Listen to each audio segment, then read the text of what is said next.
அன்பு நண்பர்களே, மீண்டும் ஒரு புத்தம் புதிய நன்னாள் இறைமையின் வரமாக நமது தளத்தின் முதல் படிநிலையாக ஒரு நிமிட தியானத்திற்குள் பயணிக்க இருக்கின்றோம்.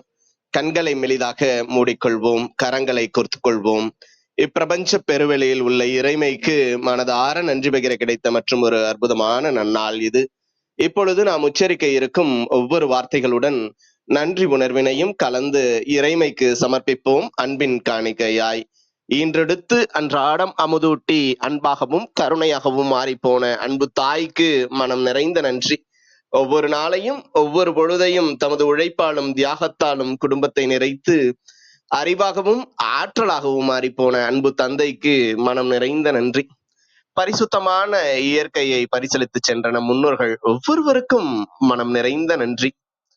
கற்பித்தல் என்னும் இனிய அனுபவங்கள் வாயிலாக அன்றாட பொழுதுகளை அர்த்தமுள்ளதாக்கும் ஆசிரிய பெருந்தகைகள் ஒவ்வொருவருக்கும் மனம் நிறைந்த நன்றி. இப்பிரபஞ்ச பூ உலகினுள் பயணித்துக் கொண்டிருக்கும் பயணிக்க இருக்கின்ற ஒவ்வொரு உயிருள்ள ஆன்மாக்களுக்கும் மனம் நிறைந்த நன்றி. உயிரற்ற பொருட்களாய் வாழ்வின் உடன் வழித்துணையாய் வாழ்வின் பாதையை என்றென்றும் நிறைக்கும் உயிரற்ற பொருட்களுக்கும் மனம் நிறைந்த நன்றி. இப்பிரபஞ்ச பூ உலகினை தமது பேரன்பாலும் பேரருளாலும் பேராசிராலும் ஆண்டு அரவணைத்து காத்து வரும் அந்த ஆண்டவனுக்கும் நன்றி. இப்பொழுது நமது சுவாசத்தின் ஓசையில் அது பயணிக்கும் பாதைகளில் நாமும் ஒரு நிமிடம் இணைந்து பயணிப்போம், நம் மூச்சின் சுவாசத்தினை சீர்மைப்படுத்தியவர்களாய்.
இப்பிரபஞ்ச பெருவெளியில் நிக்கமர நிறைந்திருக்கும் முடிவில்லா பரம்பொருளின் அன்போடும் அருளோடும் ஆசிரோடும் எங்கள் வாழ்வியல் சூழல் அன்றாடம் அர்த்தமுள்ள வகையில் சீருடனும் செம்மையுடனும் பண்பட்டு வருகின்றது. இதனால் இச்சமூகத்தின் சீரிய சிறந்த முன்மாதிரிகளாக நாங்கள் திகழ்வதோடு நில்லாமல் பல்வேறு சாதனைகளையும் அதன் வாயிலாக சரித்திரங்களையும் படைக்கும் அற்புத படைப்பாளிகளாக பரிணமிப்போம். இறைமைக்கு நன்றி. நிகழ்வின் அடுத்த படிநிலையாக நேர்மறை சிந்தனைகளை நம்மிடையே விதைக்க இணைகின்றார் அன்பு தோழர் கற்பகவள்ளி அவர்களை அன்புடன் வரவேற்போம். நன்றி. அனைவருக்கும் வணக்கம். இப்பிரபஞ்ச வெளியில் நீக்கமர நிறைந்திருக்கும் பரம்பொருளே, உம்மை வணங்குகின்றோம். உந்தன் அளப்பரிய அன்பால் எங்களுக்கு கிடைத்திட்ட பெற்றோர்கள், வழிகாட்டிகள், உற்றார், உறவினர்கள், நண்பர்கள் மற்றும் ஒவ்வொரு உயிருள்ள ஆன்மாக்கள் மற்றும் உயிரற்ற பொருட்களுக்காகவும் மனம் நிறைந்த நன்றி. உந்தன் அபரிமிதமான படைப்பால் இப்பூவுலகு உந்தன் எழில் நிறைந்த இயற்கையாலும் நிறை வளங்களாலும் நீடித்த நலங்களாலும் ஆகச்சிறந்த நேர்மறை எண்ணங்களாலும் இவ்வுன்னத உலகிலும் எங்கள் உயிர் துடிப்புள்ள உள்ளங்களிலும் நீக்கமர நிறைந்துள்ளது. உந்தன் அளப்பரிய அன்பினாலும் அருளினாலும் ஆசீராலும் நாங்கள் ஒவ்வொருவரும் உயர்ந்த உன்னதமான வாழ்வியல் பயணத்தை நிறைவுடனும் நிம்மதியுடனும் அன்றாடம் மேற்கொண்டு வருகின்றோம், ஆகச்சிறந்த வழிகளில். இதனால் நாங்கள் இச்சமூகத்தின் இன்றியமையாதவர்கள் என்பதையும் சீரிய வழியில் பயணிக்கும் அளவிற்கு ஆக்கப்பூர்வமான வழிகளில் எங்களை அன்றாடம் புதுப்பித்து வருகின்றோம். உந்தன் ஒப்பற்ற வழிநடத்துதலுடன் சிறுதுளி பெருவெள்ளமாகும் என்பதைப் போல் நாங்களும் சிறுக சிறுக சாதனை துளிகளை கோர்த்து வருங்கால சரித்திரத்தை ஆக்கப்பூர்வமான முன்னெடுப்புகளால் அலங்கரிக்கும் வரம் தாரும். அனைவருக்கும் நன்றி, அனைத்திற்கும் நன்றி, ஆண்டவனுக்கும் நன்றி. இனிய வணக்கங்கள் அன்பு நண்பர்களே. மீண்டும் ஒரு புத்தம் புதிய நன்னாள் இறைமையின் வரமாக நமது தளத்தின் 828வது நாள் நிகழ்விற்கு உங்கள் ஒவ்வொருவரையும் அன்புடன் வரவேற்பதில் பெருமகிழ்வு கொள்கின்றோம். நாங்கள் இந்த நாள் உங்களுக்கு ஆக சிறந்த நன்னாளாக அமைந்திடவும், நீங்கள் அடியெடுத்து வைக்கும் ஒவ்வொரு முயற்சிகளும் உங்களுக்கு ஆக சிறந்த வெற்றிகளை பரிசளிக்கவும் அன்பின் வாழ்த்துக்களை பகிர்ந்து கொள்வதில் பெருமகிழ்வு கொள்கின்றோம். நாங்கள் அன்பிற்கினிய நண்பர்களே, இந்த வாரம் முழுக்க நாம் நகுக என்ற ஒரு அற்புதமான தொகுப்பின் கீழ் நமது சிந்தனைகளை செழுமைப்படுத்த இருக்கின்றோம். இந்த நகுக என்கின்ற சொல் திருக்குறளிலிருந்து வேர் சொல்லாக நமது இந்த வார தொகுப்பின் வேர் சொல்லாக எடுக்கப்பட்டுள்ளது. 621வது குறள் இவ்வாறு கூறுகின்றது: இடுக்கண் வருங்கால் நகுக அதனை அடுத்தூர்வது அகுதொப்ப என்கின்றது இந்த குறள். புலியூர் கேசிகன் அவர்கள் இவ்வாறு உரை எழுதியுள்ளார். துன்பங்கள் வரும்பொழுது மனம் தளராமல் நகைத்து ஒதுக்குக. துன்பங்களை கடப்பதற்கு அதனை விட சிறந்த வழி வேறு எதுவும் இல்லை என்று குறிப்பிடுகின்றார். மு. வரதராசன் ஐயா அவர்கள் இவ்வாறு உரை எழுதுகின்றார்: துன்பம் வரும்போது அதற்காக கலங்காமல் நகுதல் வேண்டும். அத்துன்பத்தை எதிர்த்து வெல்ல வல்லது அதை போன்றது வேறு இல்லை என்று குறிப்பிடுகின்றார். சாலமன் பாப்பையா அவர்கள் இவ்வாறு குறிப்பிடுகின்றார்: நாம் அறியாமலே நமக்கு ஒரு துன்பம் வந்தால் அப்போது மனம் தளராமல் மனதுக்குள் மகிழ்க.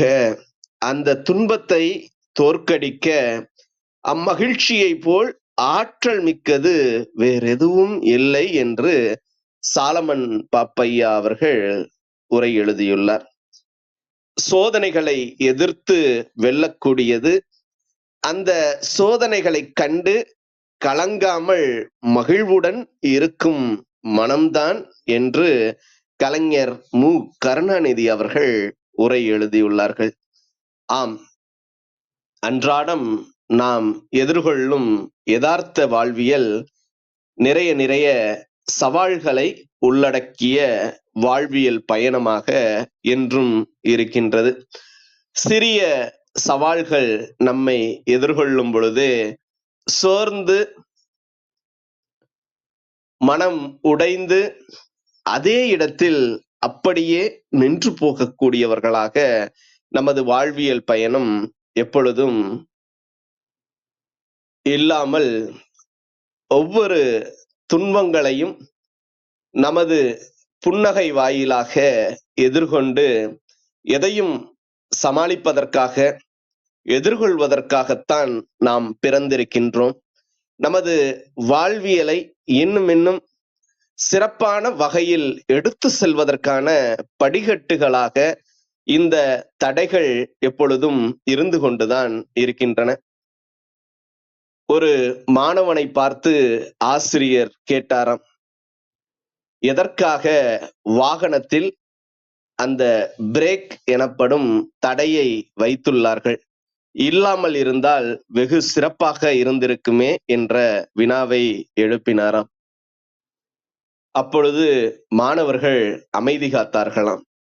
அப்பொழுது அந்த ஆசிரியர் கூறினாராம், எப்பொழுதும் நமது வாழ்வியலில் தடை என்ற ஒன்று இல்லை என்றால் அந்த வாகனத்தில் அந்த தடை, வாகன தடை, பிரேக் இல்லை என்றால் நம்மால் வேகமாக பயணிக்க இயலாது. பார்த்து பார்த்து நிதானமாக செல்லக்கூடிய சூழலோ அல்லது செல்லாமல் நின்றுவிடக்கூடிய சூழலோ ஏற்படும். ஆனால் அந்த வேகத்தடை இருக்கின்றது என்கின்ற நம்பிக்கையில் நாம் சரியான நேரத்தில் சரியான தூரத்தை அடைவதற்கு இந்த தடைகள் ஒரு உந்து சக்தியாக, நம்பிக்கை அளிக்கக்கூடியவையாக இருக்கின்றன என்று அந்த ஆசிரியர் குறிப்பிட்டாராம். நமது வாழ்வியலிலும் எதிர்கொள்ளக்கூடிய ஒவ்வொரு விடயங்களையும் நாம் இது போன்ற கண்ணோட்டத்துடன் எதிர்கொள்ளும் பொழுது நாம் சீரான ஒரு வாழ்வியல் பயணத்தை சிறப்பாக அடைவதற்கு இது போன்ற துன்பங்களை நமது புன்னகையால் எதிர்கொண்டு வெற்றியை நோக்கிய இலக்கை அடைய வேண்டும் என்பதை முன்னிலைப்படுத்தக்கூடிய தொகுப்பை இந்த வாரம் நமது தொகுப்பாக எடுத்திருக்கின்றோம்.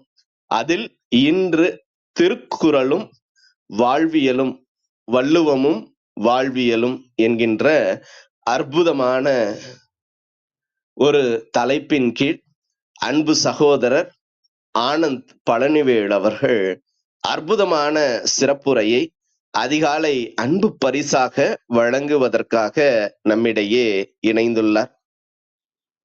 எப்பொழுதுமே தமது வாழ்வியல் கூறுகளில் உள்ள ஒவ்வொரு விடயங்களையும் இந்த திருக்குறளை மையப்படுத்திய ஒரு சிறப்பான வாழ்வியல் களமாக்கி அந்த அனுபவ பகிர்தல்களை அச்சு பிசறாமல் அதே உணர்வு மொழியில் நமக்கு கொடுப்பதில் வல்லவராக இருப்பவர் அன்பு சகோதரர் அவர்கள். அவருடைய இந்த திருக்குறள் மீது கொண்ட பற்று என்பதை கடந்த 5 ஆண்டுகளாக நேரடியாக காணக்கூடிய ஒரு வாய்ப்பு எங்களுக்கு மலர்ந்துள்ளது. அவ்வகையில் திருக்குறளோடு இயைந்த தமது வாழ்வியல் பயணத்தை வெகு சிறப்பாக முன்னெடுத்து வரும் அன்பு சகோதரர் ஆனந்த் பழனிவேல் அவர்களை சொல்லரங்க சொந்தங்களாகிய உங்கள் ஒவ்வொருவரின் சார்பிலும் சரித்திரம் படைப்போம் தலம் அவரை இந்நிகழ்விற்கு வருகு வருகு வருகு என வரவேற்பதில் பெருமகிழ்வு கொள்கின்றது. வாருங்கள், அடுத்த 50 நிமிடங்கள் அற்புதமான சிறப்புரையில் இணைவோம். நமது வாழ்வியல் புத்தகத்தில் புத்தம் புதிதாய் இன்று மலர்ந்துள்ள புதியதோர் பக்கத்தின் அழகியதோர் அத்தியாயத்தினை வள்ளுவமும் வாழ்வியலும் என்ற அற்புதமான தொகுப்பின் கீழ், நகுக என்ற அற்புதமான தொகுப்பின் கீழ் நமது சிந்தனைகளை செழுமைப்படுத்துவோம். நமது வாழ்வியல் வழித்தடங்களை இன்னும் அர்த்தப்படுத்துவோம். நன்றி.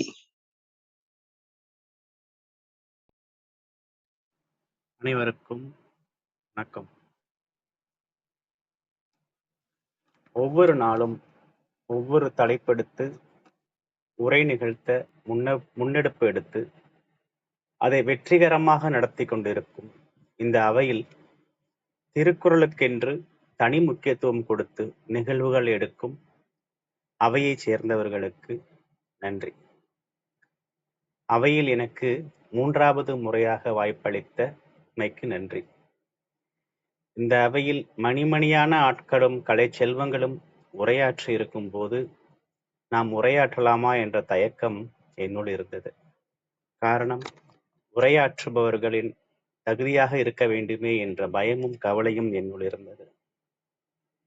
இருந்தாலும் திருவள்ளுவர் காப்பாற்றுவார் என்கின்ற நம்பிக்கையில் என்னுடைய உரையை தொடங்குகிறேன்.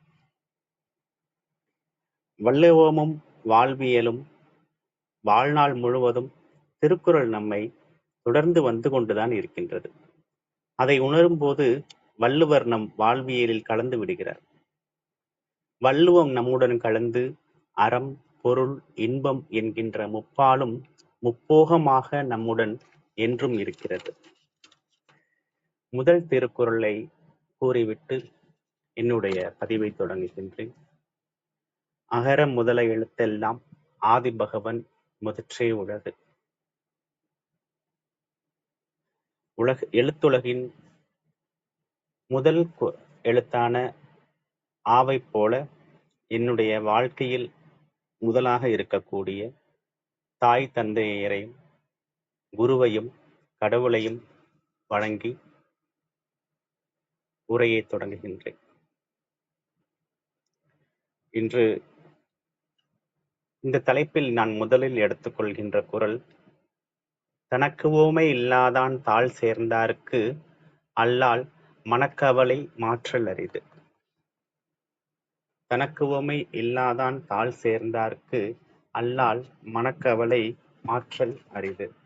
இதற்கு நாவலர் அவர்களுடைய உரை, தமக்கு ஒப்பார் எவரும் இல்லை என்ற வகையில் திகழும் அறிவாற்றலில் சிறந்த சான்றோரின் அறிவுரைகளை பின்பற்றுபவர் மட்டுமே மனக்கவலையின்றி வாழ்வர். மற்றையோரின் மனக்கவலைகளை மாற்றுவது என்பது இயலாத ஒரு செயலாகும். மனக்கவலை இல்லாத மனிதர்கள் யாராவது இருக்க முடியுமான்னு கேட்டா அதுக்கு பதிலே இருக்காது.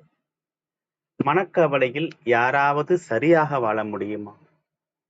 மனக்கவலை இல்லாத மனிதர்கள் யாராவது இருக்க முடியுமா? மனக்கவலையில் யாராவது சரியாக வாழ முடியுமா? இந்த 2 வரிகளுக்கும் இடையே இருக்கும் முரண்களை களைவதே இந்த குறளோட பொருளாகவும் வள்ளுவர் இந்த குறளை எழுதியதற்கான காரணமாகவும் நான் பார்க்கிறேன். இந்த மனவலியை போக்கி வாழ்வை வளப்படுத்திக் கொள்ள வழிகளை காட்டக்கூடிய குறள். தனக்கு ஒப்பாரும் மிக்காரும் இல்லாதவர் ஒருவருடைய அடியேற்றி நடப்பவர்களே தவிர மற்றவர்களின் மனக்கவலை தீர வழியேதும் இல்லை. இது கலைஞர் அவர்களுடைய விளக்கம். தனக்கு ஒப்பாரும் மிக்காரும் இல்லாதவர் யார் என்பதை கண்டறிவது எப்படி? இப்போது வரதராசன் அவர்களுடைய உரையை பார்ப்போம். தனக்கு ஒப்புமை இல்லாத தலைவனுடைய திருவடிகளை பொருந்தி என்கின்ற வரிகளின் மூலம் நான் அறிவது இன்னும் என்னை தெளிவடைய செய்யும். ஒரு மனிதர் என்று அனுபவித்துக் கொண்டிருக்கும் மனக்கவலையை கடந்து ஒருவர் வந்திருப்பார். அவரை பின்பற்றி வர வேண்டும். இதற்கு நானே ஒரு உதாரணமாக இருக்கின்றேன். என்னுடைய 22வது வயதுல தொழில் தொடங்கி எல்லாரும் திரும்பி பார்க்கக்கூடிய வகையில் 23வது வயதுல வந்தவன் நான். ஜெயித்து கொண்டிருக்கின்றோம் என்கின்ற ஒரு மமதை அங்கு வந்தது. எனக்கு மமதை வர காரணம் யாரையும் பின்பற்றாத ஒரு காரணம். அந்த பின்பற்றாத நிலையில் ஏற்படுகின்ற ஆணவம் அழிவை கொடுத்தது. அழிவினால் வாழ்க்கை அழுகி போய்விடாமல் செய்தது ஒருவருடைய பின்பற்று. அதுதான் என்னுடைய குருநாதர். ஒவ்வொரு வருடமும் எங்களை சபரிமலைக்கு அழைத்து செல்பவர். கடவுளின் பெயரால் எனக்கு அறிமுகமானவராக இருந்தாலும் கடவுளாக இருந்து எனக்கு அடக்கத்தை கற்றுத்தந்தவர், அன்பை போதித்தவர், தந்தையின் நிலையிலிருந்து தாயாக என்னை பாதுகாத்தவர். தொழிலில் தோற்று போயிருந்த நிலையில் ஒரு முறை என்னுடைய சகோதரி என்னை தொலைபேசியில் அழைத்தார். உன் வயதென்ன? நீ எப்போதும் குருசாமியுடன் கூடவே இருக்கிறியாமே என்று கேட்டார். அதற்கு நான் சொன்ன பதில், தொழிலில் தோய்வடைந்தவர்கள் மன விரக்தி என்ற பெயரில் மது பழக்கத்துக்கு அடிமையாவார்கள். நான் அந்த மாதிரி அடிமையாகாமல் என் மனம் பக்குவமடைய எனக்கு தேவையான வழிகளை தேர்ந்தெடுத்து காண்பிக்கக்கூடிய ஒருவரின் கூட இருக்கின்றேன் அப்படின்னு சொன்ன உடனே இந்த வார்த்தைகள்ல இருக்கக்கூடிய உண்மைகளை புரிந்து கொண்ட என் சகோதரி எதுவுமே பேசாத ஒரு நிலையில சரி என்று விட்டார். நான் இப்போது உங்ககிட்ட பேசிக்கிட்டு இருக்கேன் அப்படின்னு சொன்னா ஒரு நல்ல பெரியவரை அதாவது வாழ்க்கையில எவ்வளவோ கஷ்ட நஷ்டங்களை கடந்து வந்தவர், எத்தனையோ அனுபவங்களை கொண்டவர், அவரை பின்பற்றி அவருடைய வழிகள்ல நடக்க ஆரம்பிச்ச ஒரு நல்ல காரணத்தினாலதான் வந்து இங்க இப்ப உங்ககிட்ட உட்கார்ந்து பேசிக்கிட்டு இருக்கேன். இந்த குரல் வந்து கடவுள் வாழ்த்து பகுதியில அமைந்திருக்கின்றது. இந்த கடவுள் வாழ்த்து பகுதியில அமைந்திருந்தாலும் ஒரு மனிதர் ஒரு மனிதருடைய புகழ் நான் பாடிக்கிட்டு இருக்கேன் அப்படின்னு நீங்க நினைக்கலாம். ஆனா கோயிலுக்கு போகிறது நம்மளுடைய மன கவலைகளை வந்து கடவுள் கிட்ட சொல்றோம். அப்ப வந்து ஒரு மன அமைதி நமக்கு கிடைக்கும். ஆனா மனக்கவலை வந்து முற்றிலுமாக தீரணும் அப்படின்னு சொன்னாக்க அந்த கவலை நமக்குள்ள என்ன கவலை இருக்கோ அந்த கவலை வந்து தீரணும். அந்த கவலை தீர்றதுக்கு என்ன வழி? அனுபவமிக்க பெரியவர்களுடைய ஆலோசனை கேட்கணும். அவர்களுடைய வழிகளை பின்பற்றணும். இதுதான் வந்து இந்த குறளுக்கு நான் பொருளா பார்க்கிறேன். எப்பவுமே வந்து இந்த சின்ன வயசுல வந்து சிறு பருவத்துல சின்ன வயசுல உள்ளவங்களுக்கு இந்த குறள் ரொம்ப பொருத்தமா இருக்கும்னு நான் நினைக்கிறேன். நான் சொன்னேன் இல்லையா, 22 வயசுல எனக்கு ஒரு ஆணவம் வந்தது, 23 வயசுல எனக்கு ஆணவம் வந்ததுன்னு சொன்னேன் இல்லையா. அந்த வயது வந்து எதையும் நம்ம சாதிச்சிடலாம் அப்படின்ற ஒரு கர்வம் வந்து நமக்குள்ள இருக்கும். அந்த வயதுல வந்து இந்த திருக்குறளை படிச்சு ஒரு நல்ல பெரியவர்களுடைய ஆலோசனை கேட்க ஆரம்பிக்கிறோம் அப்படின்னு சொல்லும்போது நமக்குள்ள ஒரு பக்குவத்தை நமக்குள்ள கொடுக்கும். அந்த பக்குவம் தான் நமக்கு வந்து தேவை அப்படின்றத வந்து நான் இந்த குறள் படிக்கும்போது தெரிஞ்சுக்குவேன். எனக்கு வாழ்க்கையில வந்து கற்றுக் கொடுத்தவர்கள் நிறைய பேர் இருக்காங்க. அதுல முக்கியமானவங்களை பத்தி இன்னைக்கு நான் சொல்லியிருக்கேன். ஒவ்வொருத்தருடைய வாழ்க்கையிலுமே வந்து அவர்களுக்கு கற்றுக் கொடுத்தவர்கள் ஒருத்தவங்க இருப்பாங்க. அவங்களதான் அந்த திருக்குறள் சொல்லுது அப்படின்றத நான் பாக்குறேன். அவங்க அம்மாவா இருக்கலாம், அப்பாவா இருக்கலாம், அண்ணனாக இருக்கலாம், குருவாக இருக்கலாம். என்னுடைய பள்ளி பருவத்துல வந்து ரத்னகுமார் அப்படின்னு சொல்லி ஒரு ஆசிரியர் இருந்தாரு. அவர் வந்து டியூஷன் எடுப்பாரு. எல்லாருக்கும் பார்வையில பார்த்தாக்கா அவரு ஏதோ ஒரு வருமானத்திற்காக டியூஷன் எடுக்கிறாரு அப்படின்னு சொல்லி எல்லாருக்கும் தோணும். ஆனா அவரு என்னையெல்லாம் வந்து தனிப்பட்ட முறையில என்னை வர சொல்லுவார். வர சொல்லி, நீ டியூஷன் ஃபீஸ் கொடுக்க வேண்டாம், நீ வந்து நல்லா படிச்சா போதும் அப்படின்னு சொல்லி வர சொல்லுவார். பள்ளிகள்ல கற்றுக் கொடுக்க முடியாத சில பகுதிகளை வந்து தனிப்பட்ட முறையில உட்கார வச்சு சொல்லி கொடுப்பாரு. அந்த மாதிரியான எண்ணங்கள் கொண்டவங்க வந்து நமக்கு என்னைக்குமே துணைக்கி இருப்பாங்க. அவருடைய 17 வயசுல வந்து நான் எனக்கு சொல்லிக் கொடுத்த ஒருத்தர் வந்து இன்றளவும் நான் மறக்காம இருக்கேன் அப்படின்னு சொன்னாக்கா அவருடைய செயல். அந்த செயல், அந்த மாதிரியான எண்ணங்கள் கொண்டவர்களை பின்பற்றி நம்ம வாழும்போதுதான் நம்மளுடைய வாழ்க்கை சிறப்பாக இருக்கும். இது எந்த வயதிலையும் நமக்கு நான் இப்போ ஒரு 40 பிளஸ்ல இருக்கிறேன் அப்படின்னு சொன்னாக்க நான் 80 வயசுல உள்ள ஒருத்தவங்களோட அனுபவங்களை கேட்டுக்கணும், 60 வயசுல உள்ளவங்களோட அனுபவங்களை கேட்டுக்கணும். என்னோட சின்ன வயசுல உள்ளவங்களுடைய அனுபவங்கள் கூட சில நேரங்களில் எனக்கு வந்து உதவியாக இருக்கும்.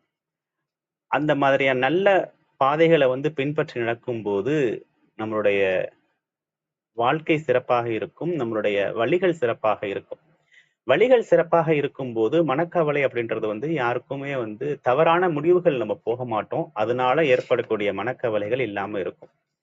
நல்ல எண்ணங்கள் கொண்டவர்களை, நல்ல ஒரு பக்குவம் கொண்டவர்களை பின்பற்றி நடக்கணும் அப்படின்றதான் இந்த திருக்குறள் சொல்லுது அப்படின்றத வந்து நான் பார்க்கிறேன். அப்படிப்பட்டவர்களை வந்து நாம் கடவுள் நிலையில் வைத்து பார்க்க வேண்டும் அப்படின்றதையும் வந்து இந்த திருக்குறள் மூலமா நான் உணர்கிறேன். அடுத்ததா, கடவுள் ஒரு மனிதனுக்கு வந்து எவ்வளவு முக்கியமோ, ஒரு கடவுளை வந்து நம்ம எப்படி புனிதப்படுத்தி பார்க்கிறோமோ அதை விட உயர்வான நிலையில் வைக்கக்கூடிய ஒரு செயல் வந்து கல்வி கற்றல் அப்படின்றது நான் பார்க்கிறேன். நான் வந்து 2 வருடங்களுக்கு முன்னாடி வந்து சபரிமலைக்கு பயணமாகறதுக்கு வந்து இங்க இருந்து ஊருக்கு ஒவ்வொரு வருஷமும் வருவேன். அந்த மாதிரி பட்டுக்கோட்டைக்கு வந்திருந்தேன்.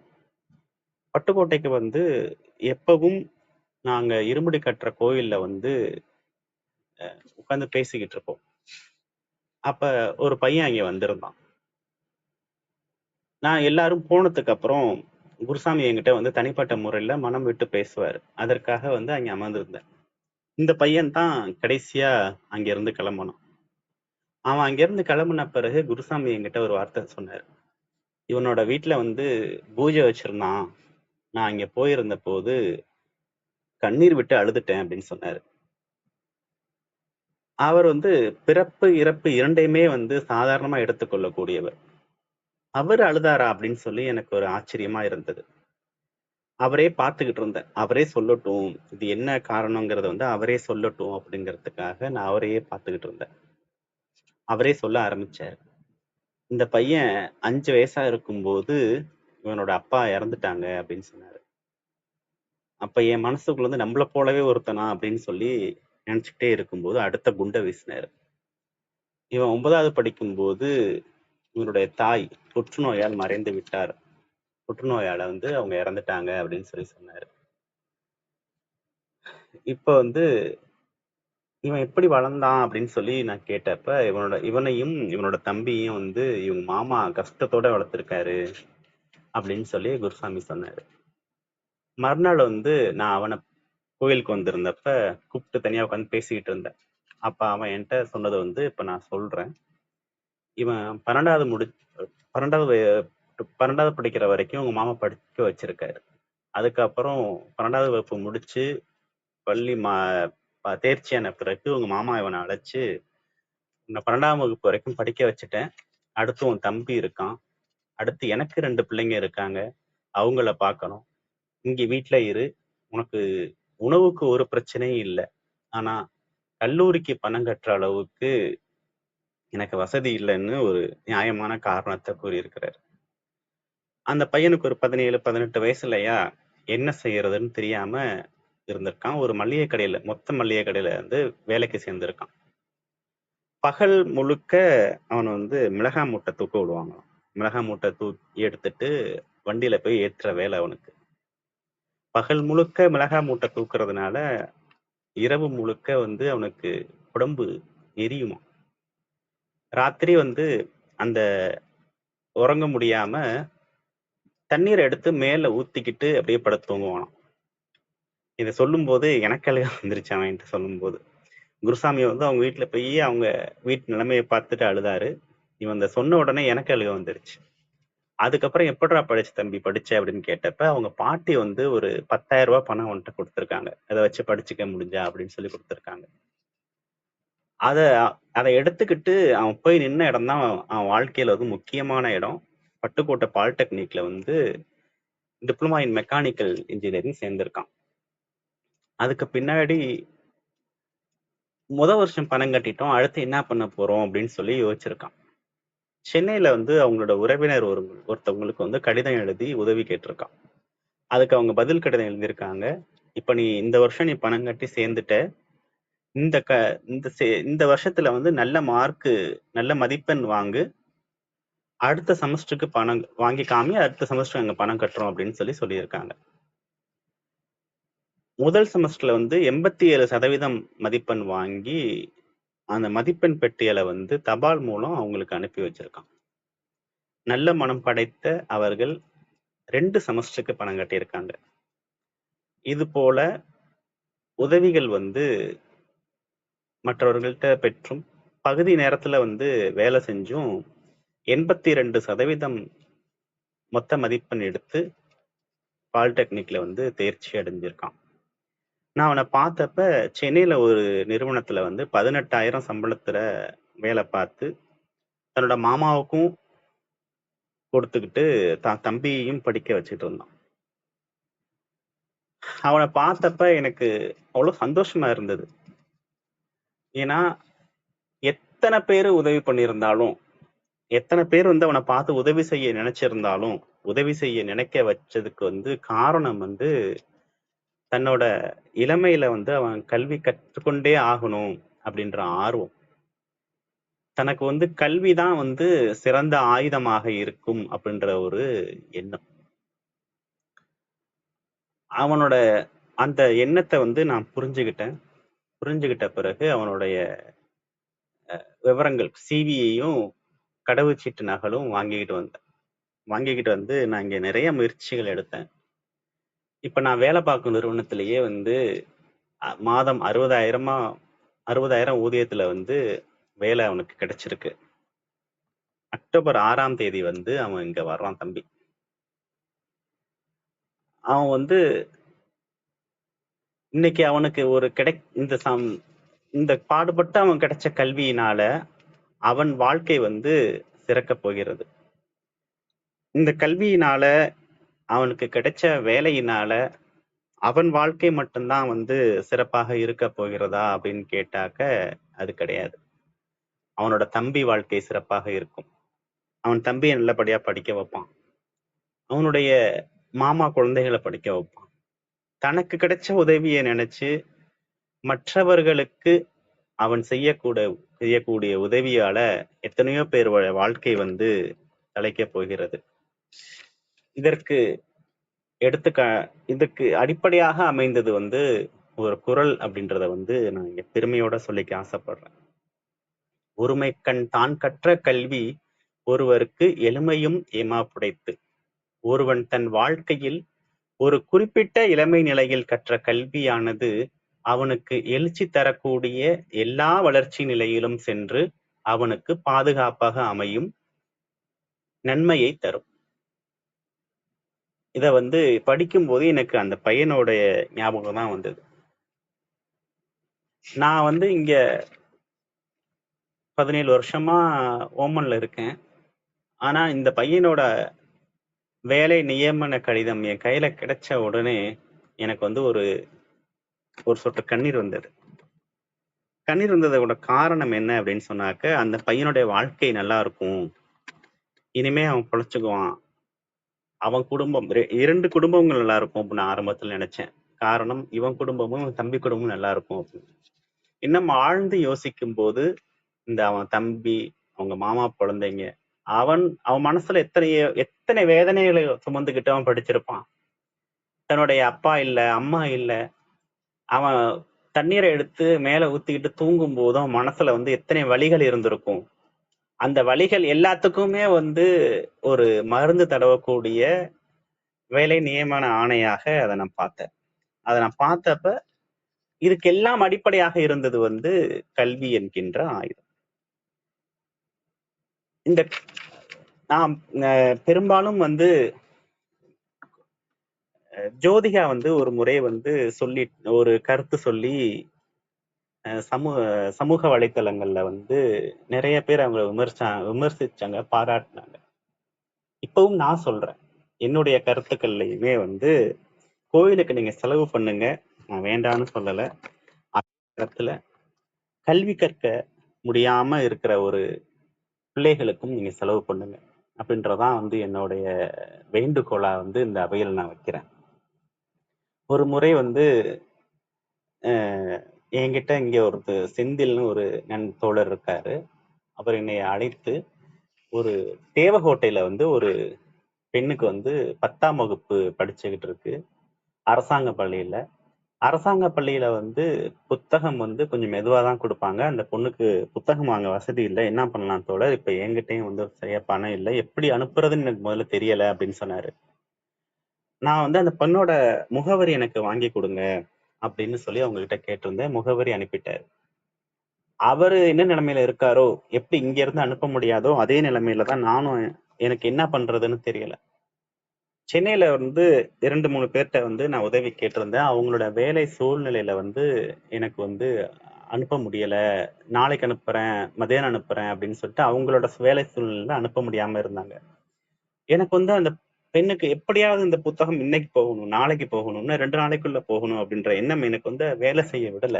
அலுவலக வேலையில வந்து எனக்கு கவனங்கள் இருந்தாலும் அதையும் வந்து ஒரு அழுத்தம் கொடுக்கக்கூடிய இடத்துல வந்து அந்த பெண்ணுக்கு புத்தகம் போய் ஆகணும் அப்படின்னு சொல்லி இருந்தது.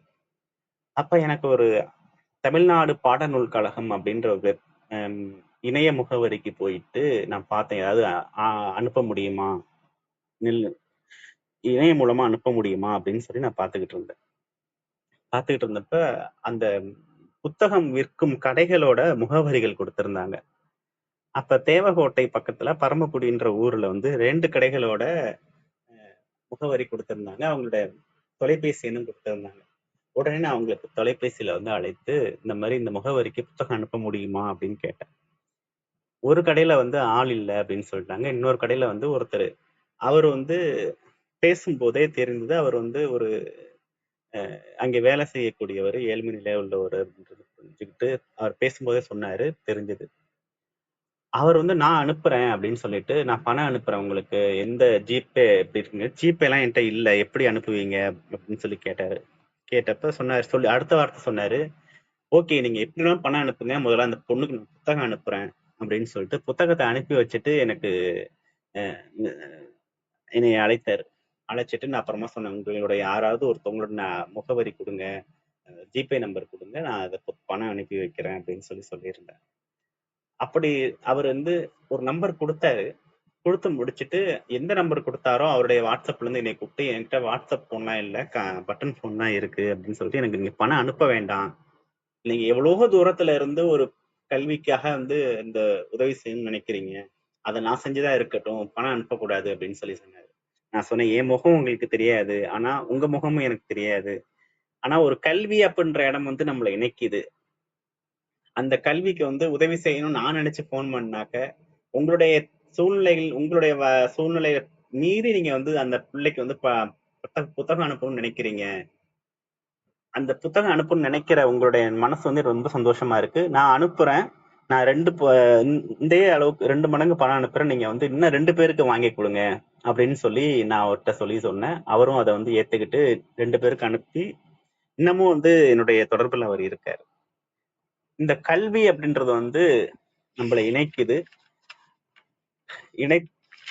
இந்த கல்விகளுக்கு உதவி செய்யறது வந்து எத்தனையோ குடும்பங்களுக்கு வந்து விளக்கேத்துற மாதிரியான ஒரு நிலையை வந்து நம்மளை வந்து கொண்டு போய் வைக்கும்.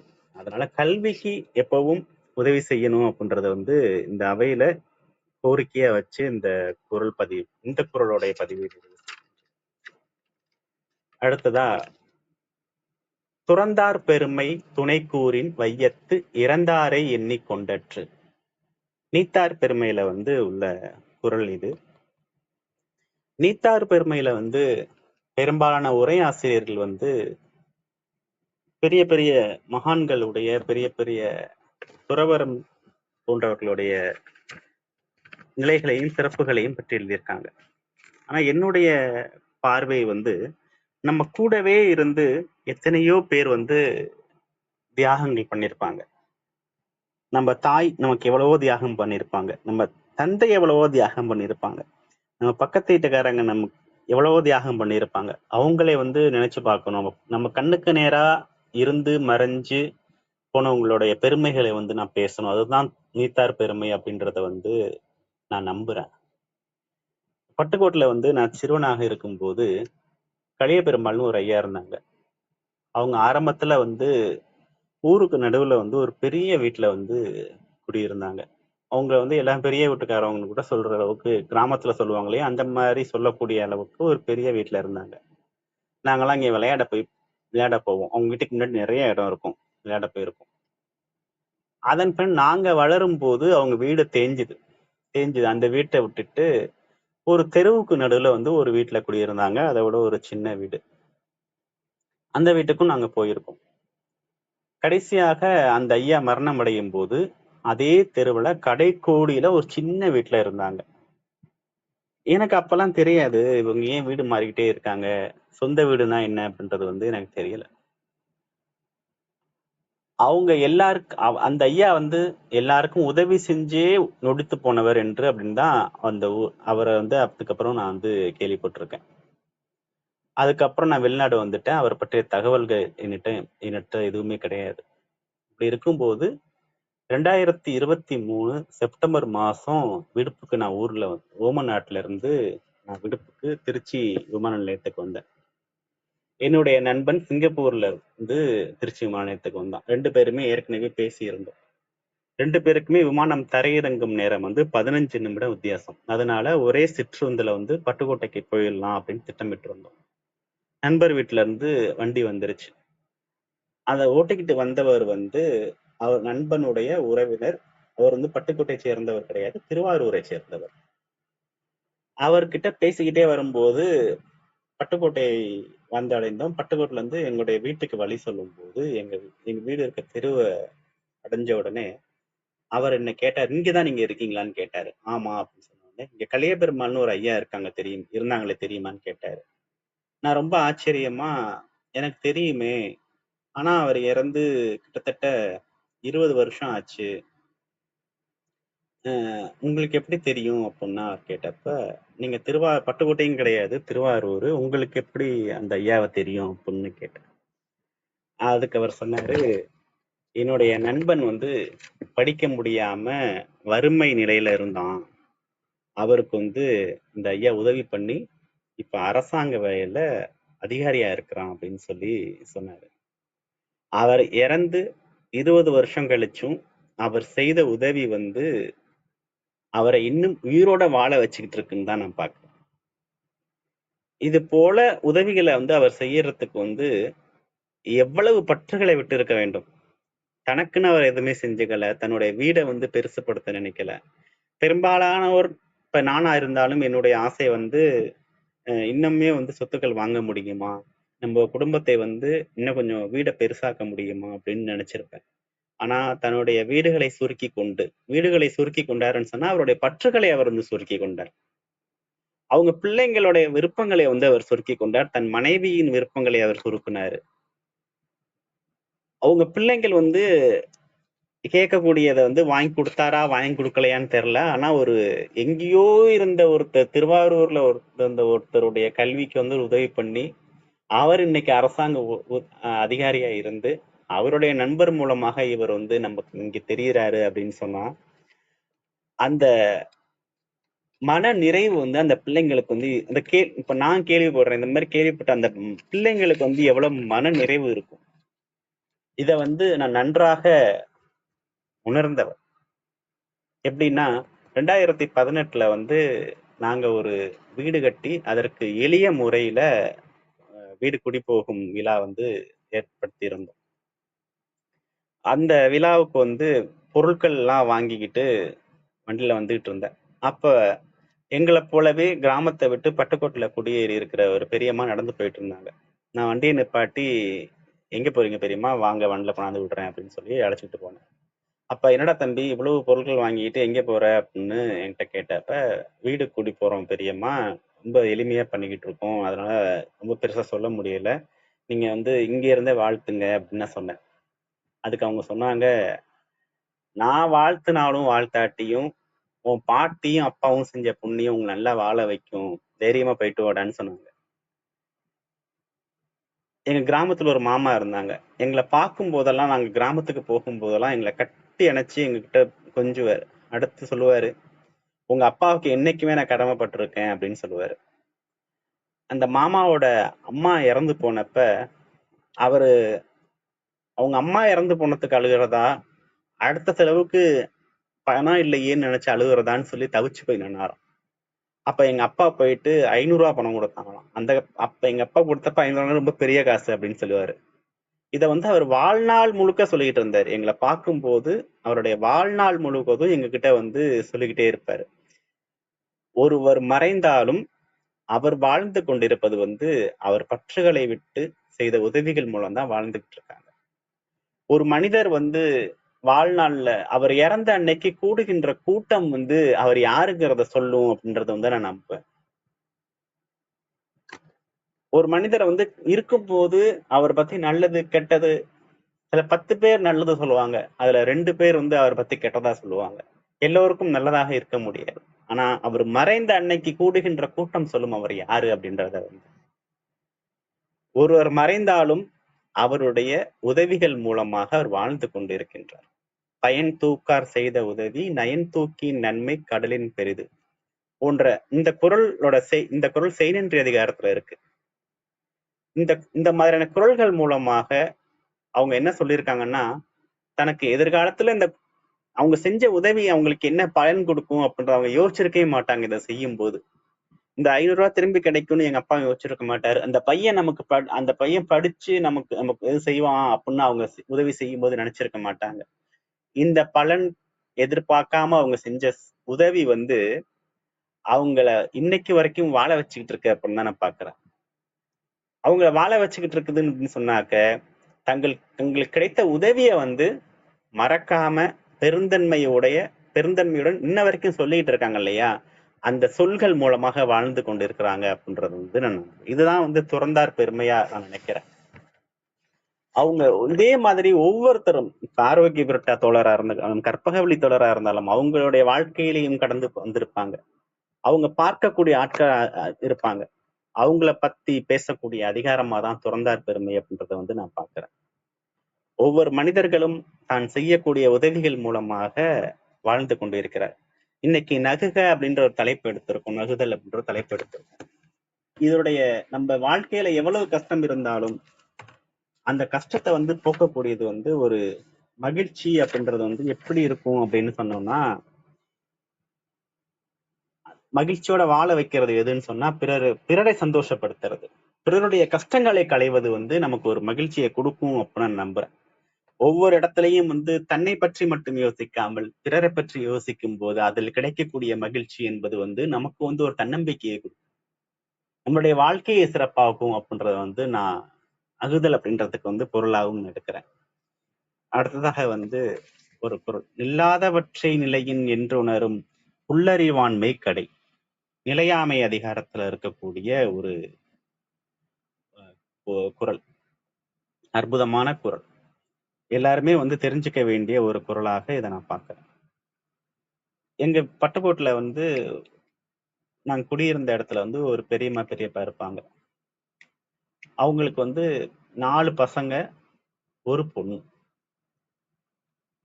இவங்க 2 பேரும் ஊர்ல சொல்லுவாங்க, பாஞ்சால வந்து எச்சி கையால காக்கா விரட்டாது அப்படின்னு சொல்லுவாங்க. அந்த அளவுக்கு ரொம்ப சிக்கனமா இருப்பாங்க. இரவுல வந்து விளக்கு சரியா எரிக்க மாட்டாங்க. மின் விளக்குகள்ல மின் கட்டணம் கட்டணும்னு சொல்லி விளக்கு சரியா எரிக்க மாட்டாங்க. ஒரு நாள் குழம்பு வச்சா 2 நாள் குழம்பு வைக்க மாட்டாங்க. தண்ணி அவங்க வீட்டுல குடியிருக்கிறவங்க வந்து குடியிருக்கிறதுக்கு பயப்படுவாங்க. ஏன்னு சொன்னா தண்ணி ரொம்ப போட மாட்டாங்க. தண்ணி கட்டணம் அதிகமா வரும் அப்படின்னு சொல்லி தண்ணி கட்டணம் போட மாட்டாங்க. இந்த அளவுக்கு வந்து அவங்க ரொம்ப சிக்கனமா இருந்தாங்க.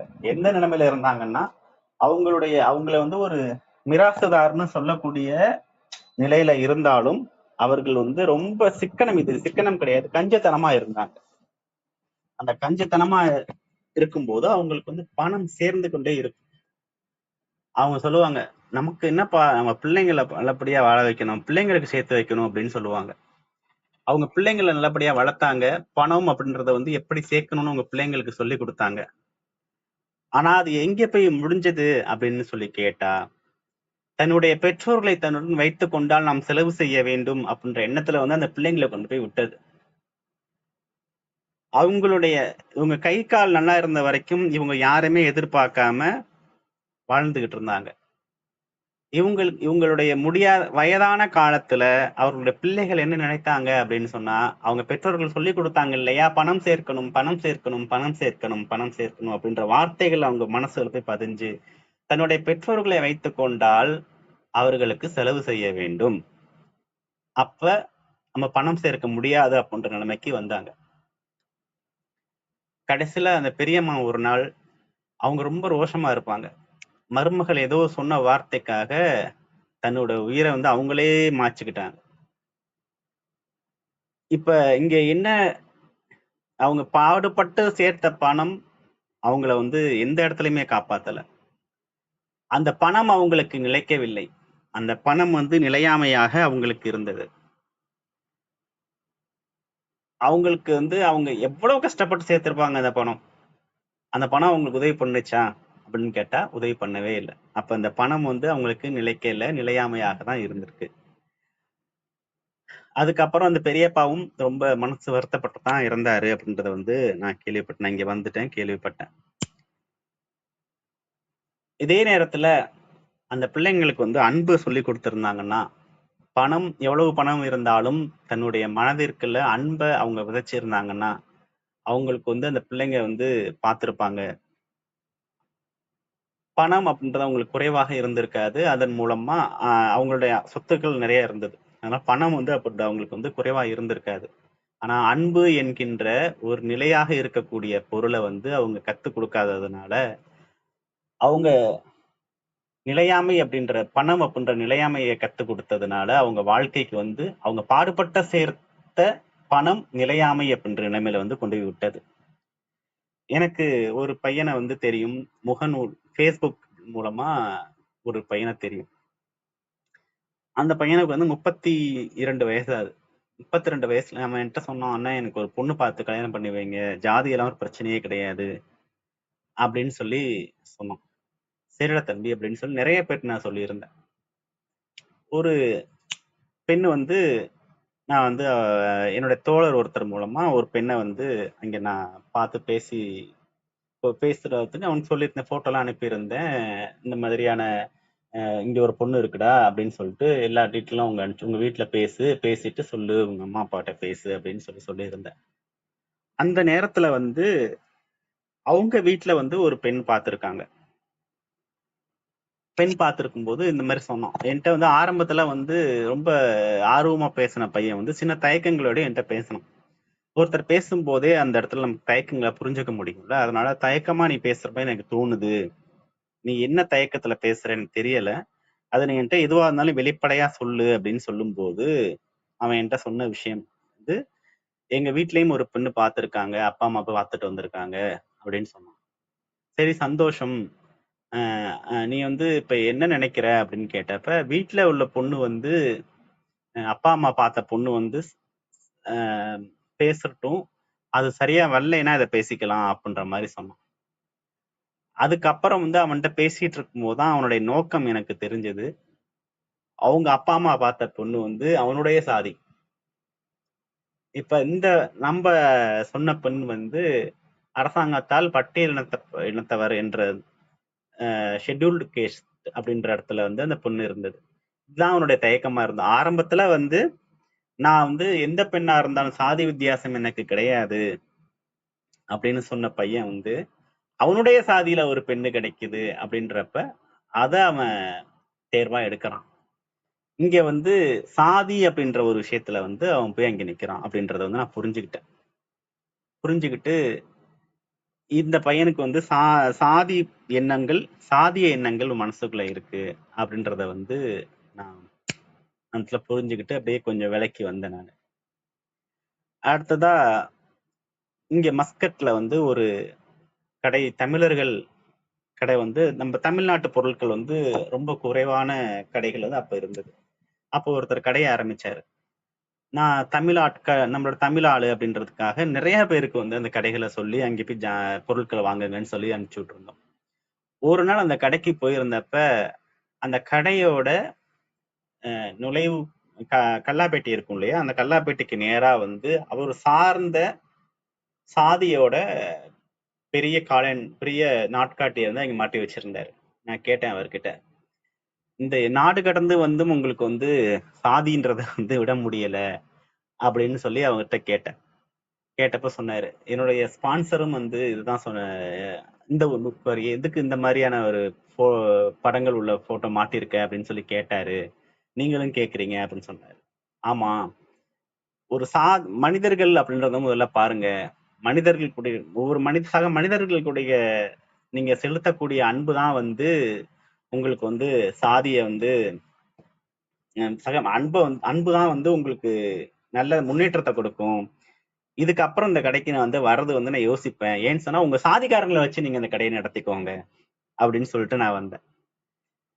ஒரு கடல் கடந்து வந்தும் மனிதம் அப்படின்றத விட்டுட்டு சாதிக்குள்ள அவங்க வந்து போறது வந்து எனக்கு ஏற்புடையதா இல்லை. சாதி அப்படின்றது வந்து நிலையாமை, அன்பு அப்படின்றது வந்து நிலை பெறக்கூடியது. இந்த இடத்துல வந்து அவர் அந்த போட்டோ சாதி ஆதரவா அந்த போட்டோவை மாட்டினதுனால வந்து பல வாடிக்கையாளர்கள் இழந்தார்.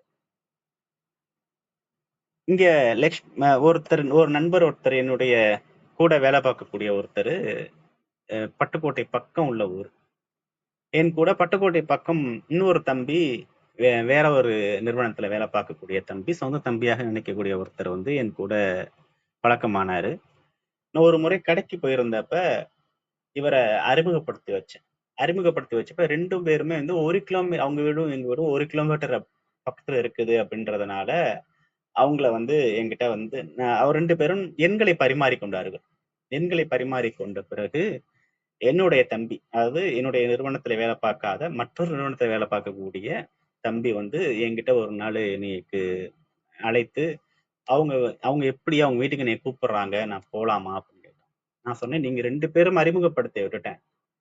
அதுக்கப்புறம் உங்க 2 பேருக்குள்ள உறவுகள்ல வந்து நான் குறுக்க வந்து அவங்க வீட்டுக்கு போகாதன்னு சொல்றது வந்து சரியா இருக்காது. ஆனா நீ என்கிட்ட கேட்கிற, அதனால எதுக்கு கூப்பிட்டாருன்னு கேட்டப்போ, இந்த மாதிரி விருந்துக்கு கூப்பிட்டாரு, 2, 3 தடவை கூப்பிட்டாரு, நான் போகல. ஆனா இந்த தடவை வந்து திரும்பி ரொம்ப வற்புறுத்தி கூப்பிடுறாரு அப்படின்னு சொன்னாரு. அப்ப நான் சொன்னேன், உன்னுடைய விருப்பம். உனக்கு போகலான்னு தோணுச்சுன்னா போ, போக வேண்டாம்னு தோணுச்சுன்னா போக வேண்டாம். அது உன்னுடைய விருப்பம். இதுல நான் கருத்து சொல்றதுக்கு எதுவும் இல்லை அப்படின்னு சொல்லிட்டு, அதுக்கப்புறம் நான் யோசிச்சு பார்த்தேன். எனக்கு வந்து அவர் ஒரு 10 வருஷத்துக்கு மேல தெரியும். இது நாள் வரைக்கும் வீட்டுக்கு வாங்கன்னு என்னை கூப்பிட்டதும் கிடையாது. ஒரு விருந்து அப்படின்னு கூப்பிட்டது கிடையாது. கூப்பிடுறது வந்து எனக்கு பெரிய இதுவரைக்கும் எந்த ஒரு குறையுமாகவோ இல்ல எதுவுமே தெரிஞ்சது கிடையாது. அது நான் கேள்விப்பட்டப்பையும் எனக்கு வந்து பெரிய ஒரு குறையாகவும் இதுவும் தெரியல. ஆனா என்னைய கூப்பிடாம அந்த பையனை கூப்பிட்டதோட, ஏன்னா எனக்கு அவர் ரொம்ப நெருங்கிய நண்பராக இருந்தார் அலுவலகத்துல. நம்மள இத்தனை வருஷம் தெரிஞ்ச நம்மள கூப்பிடலையே, அந்த பையனை ஏன் கூப்பிட்டிருக்காரு அப்படின்ற ஒரு காரணத்தை வந்து என் மனசு இயல்பான மனித இயல்பு வந்து ஆராய தோணுச்சு. தோணும் போது தெரிஞ்சுக்கிட்ட விஷயம் என்னன்னா, அவர்கள் இருவரும் ஒரே சாதி. ஒரே சாதியை சேர்ந்தவர்கள் வந்து கூப்பிடணும் அப்படின்ற எண்ணம் அவருக்குள்ள மனசுல வந்தப்ப என் மனசுல பட்டது, இவர் சாதி எண்ணங்களோட இருக்கிறாரு, அதனால வந்து அவர் கூப்பிட்டிருக்காருன்னு புரிஞ்சுக்கிட்டேன். இப்ப இந்த சாதி என்கின்ற நிலையாமையினால அவர் வந்து தவற விட்டது வந்து என்கிட்ட இருந்த நிலையான ஒரு அன்பை வந்து தவற விட்டுட்டார். அதுக்கப்புறம் அவரை பார்க்கும் போதெல்லாம் எனக்கு வந்து இவர் சாதிய எண்ணத்துல உள்ளவர், இவர் நம்ம குறைவாக வைத்துக் கொள்ள வேண்டும் அப்படின்ற எண்ணம் தான் வந்ததே தவிர பழைய அன்பு திரும்ப அவருக்கு கிடைக்கல. நிலையான அன்பு, நிலையாமை, நிலையற்ற சாதியினால, மனிதர்களுக்கு தேவையில்லாத சாதியினால குறையப்பட்டது அங்க. இதுல பணம், சாதி அப்படின்றத வந்து ஒரு நிலையாமை அப்படின்ற இடத்துலதான் போய் நிற்கும். மனிதர்களுக்கு இடையே, சக மனிதர்களுக்கு இடையே உள்ள அன்பு அப்படின்றதுதான் வந்து என்னைக்குமே நிலையானதாக இருக்கும். நிலையற்ற சாதி, பணம் அப்படின்றத வச்சு நிலையான அன்பை நம்ம என்னைக்கும் இழக்க கூடாது, இழந்துடக்கூடாது அப்படின்றது வந்து இந்த குறள் எனக்கு வந்து அருமையாக எடுத்து காட்டியது. இதுக்கு வந்து கவிக்கோ அவர்களுடைய கட்டுரை 2 நாட்களுக்கு முன்பு எங்களுடைய வள்ளுவம் போற்றும் அவையில் கவிக்கோ அவர்களுடைய கட்டுரை வந்து நான் படிச்சிருந்தேன். அந்த கட்டுரையை வந்து இங்க நான் ஒரு சின்ன ஒரு மேற்கோளா காட்டி பேசலாம்னு நினைக்கிறேன். அதுல ஒரு சிறிய பகுதியை மட்டும் நான் சொல்றேன். தாழ்த்தப்பட்ட குலத்தில் பிறந்தவர்கள் உயர்ந்தவர்கள் ஆனதில்லையா? வேதங்களை வகுத்த வியாசர் மீனவ பெண்ணின் மகன் அல்லையா? ராமாயணம் எழுதிய வால்மீகி வேட்டுவர் குலத்தில் பிறந்தவர் அல்லையா? நாயன்மாருள் ஒருவராக போற்றப்படுகின்ற நந்தனார் தாழ்த்தப்பட்ட குலத்தவர் அல்லவா? ஆழ்வாருள் ஒருவராக மதிக்கப்படும் திருப்பானாழ்வர் பஞ்சம வர்ணத்தில் உத்தவர் அல்லவா? இந்திய நாட்டுக்கு அரசியல் சட்டம் இயற்றி தந்த அம்பேத்கர் தீண்டத்தகாத என்று அழுத்தப்பட்ட சாதியில் தோன்றியவர் அல்லவா? தாழ்த்தப்பட்ட சாதியை படைத்தவனும் அதே இறைவன் தானே? அல்லது அவர்களை படைப்பதற்கு தாழ்த்தப்பட்ட இறைவன் என்று ஒருவன் தனியாக இருக்கின்றானா? எல்லா இடங்களிலும் இறைவன் இருக்கின்றான் என்றால் தாழ்த்தப்பட்டவர்களுக்குள்ளும் அவன் இருப்பான் அல்லவா? அப்படி என்றால் அங்கே இருப்பதால் இறைவனும் தீண்டத்தகாதவனா அல்லது தீட்டாகி விடுவானா? உண்மையில் தாழ்த்தப்பட்டவனை படைத்தது இறைவனா? இறைவன் மனிதர்களை படைத்தான், மனிதன் சக மனிதனை தாழ்த்தினான். இறைவன் மனிதர்களை படைத்தான், மனிதன்தான் சக மனிதனை தாழ்த்தினான். மனிதன்தான் சக மனிதனை தாழ்த்தினான். உண்மையில் சக மனிதனை தாழ்த்துபவன் தான் தாழ்ந்தவன், அவனே தின்னத்தகாதவன். மனித வளமும் இயற்கை வளமும் நிரம்பி இருந்தும் இந்தியா இன்னும் வளரும் நாடுகளின் பட்டியலில் இருப்பதற்கு காரணம் உழைக்கும் வர்க்கத்தை தாழ்ந்தவர்கள் என்று கூறி இழிவுபடுத்தியதே. பசிக்கு உணவு விளைவித்து தரும் வேளாளர்களை தாழ்ந்த சாதி என்று இகழும் நாடு இந்தியா ஒன்றுதான். மேலை நாடுகள் தொழிலுக்கு மரியாதை தருகின்றனர். எந்த தொழிலையும் அவர்கள் இழிவாக நினைப்பதில்லை. அதனால்தான் அவை உயர்ந்தன. இந்தியா வறுமையால் வாடும் நாடு, உழைத்து முன்னேறக்கூடிய நாடு. அந்த நாடு உழைப்பவர்களை இழிவுபடுத்தினால் எப்படி உயரும்? பிறரை உயர்த்துபவனே உயர்ந்தவன். உழைப்பவர்கள் பிறரை உயர்த்துபவர்கள், எனவே அவர்களே உயர்ந்தவர்கள். இந்த கட்டுரை வந்து எனக்கு மறக்க முடியாத ஒரு கட்டுரையா வந்து வாழ்க்கையில் அமைந்தது. சாதி, மதம் அப்படின்ற நிலையில்லாத கண்ணுக்கு தெரியாத ஒரு பெயர்களை வைத்துக்கொண்டு சக மனிதர்களை இழிவுபடுத்தி அந்த நாட்டு முன்னேற்றத்தையே நம்ம கெடுத்து வச்சிருக்கோம் அப்படின்றது கவிக்கு அழகா சொல்லியிருப்பாரு. இதுதான் நிலையாமையா பாக்குறது பணம், பொருள் இவையும், சாதி, மதங்கள் இவைகளையும் நிலையாமையா நான் பாக்குறேன். இந்த குறள் மூலமா நிலையாமையா நான் இந்த மாதிரியான பொருளா எடுத்துக்கிறேன் அப்படின்றது நான் அவையில பதிவு பண்றேன். அடுத்ததா இன்னும் ஒரு குறள். பிரிவுரைக்கும் வன்கண்ணராயின்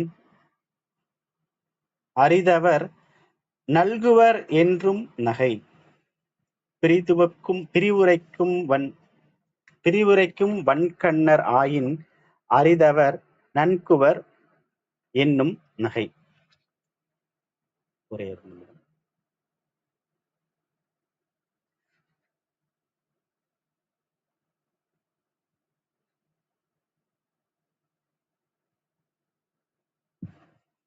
இன்னைக்கு ஒரே ஒரு நிமிடம்.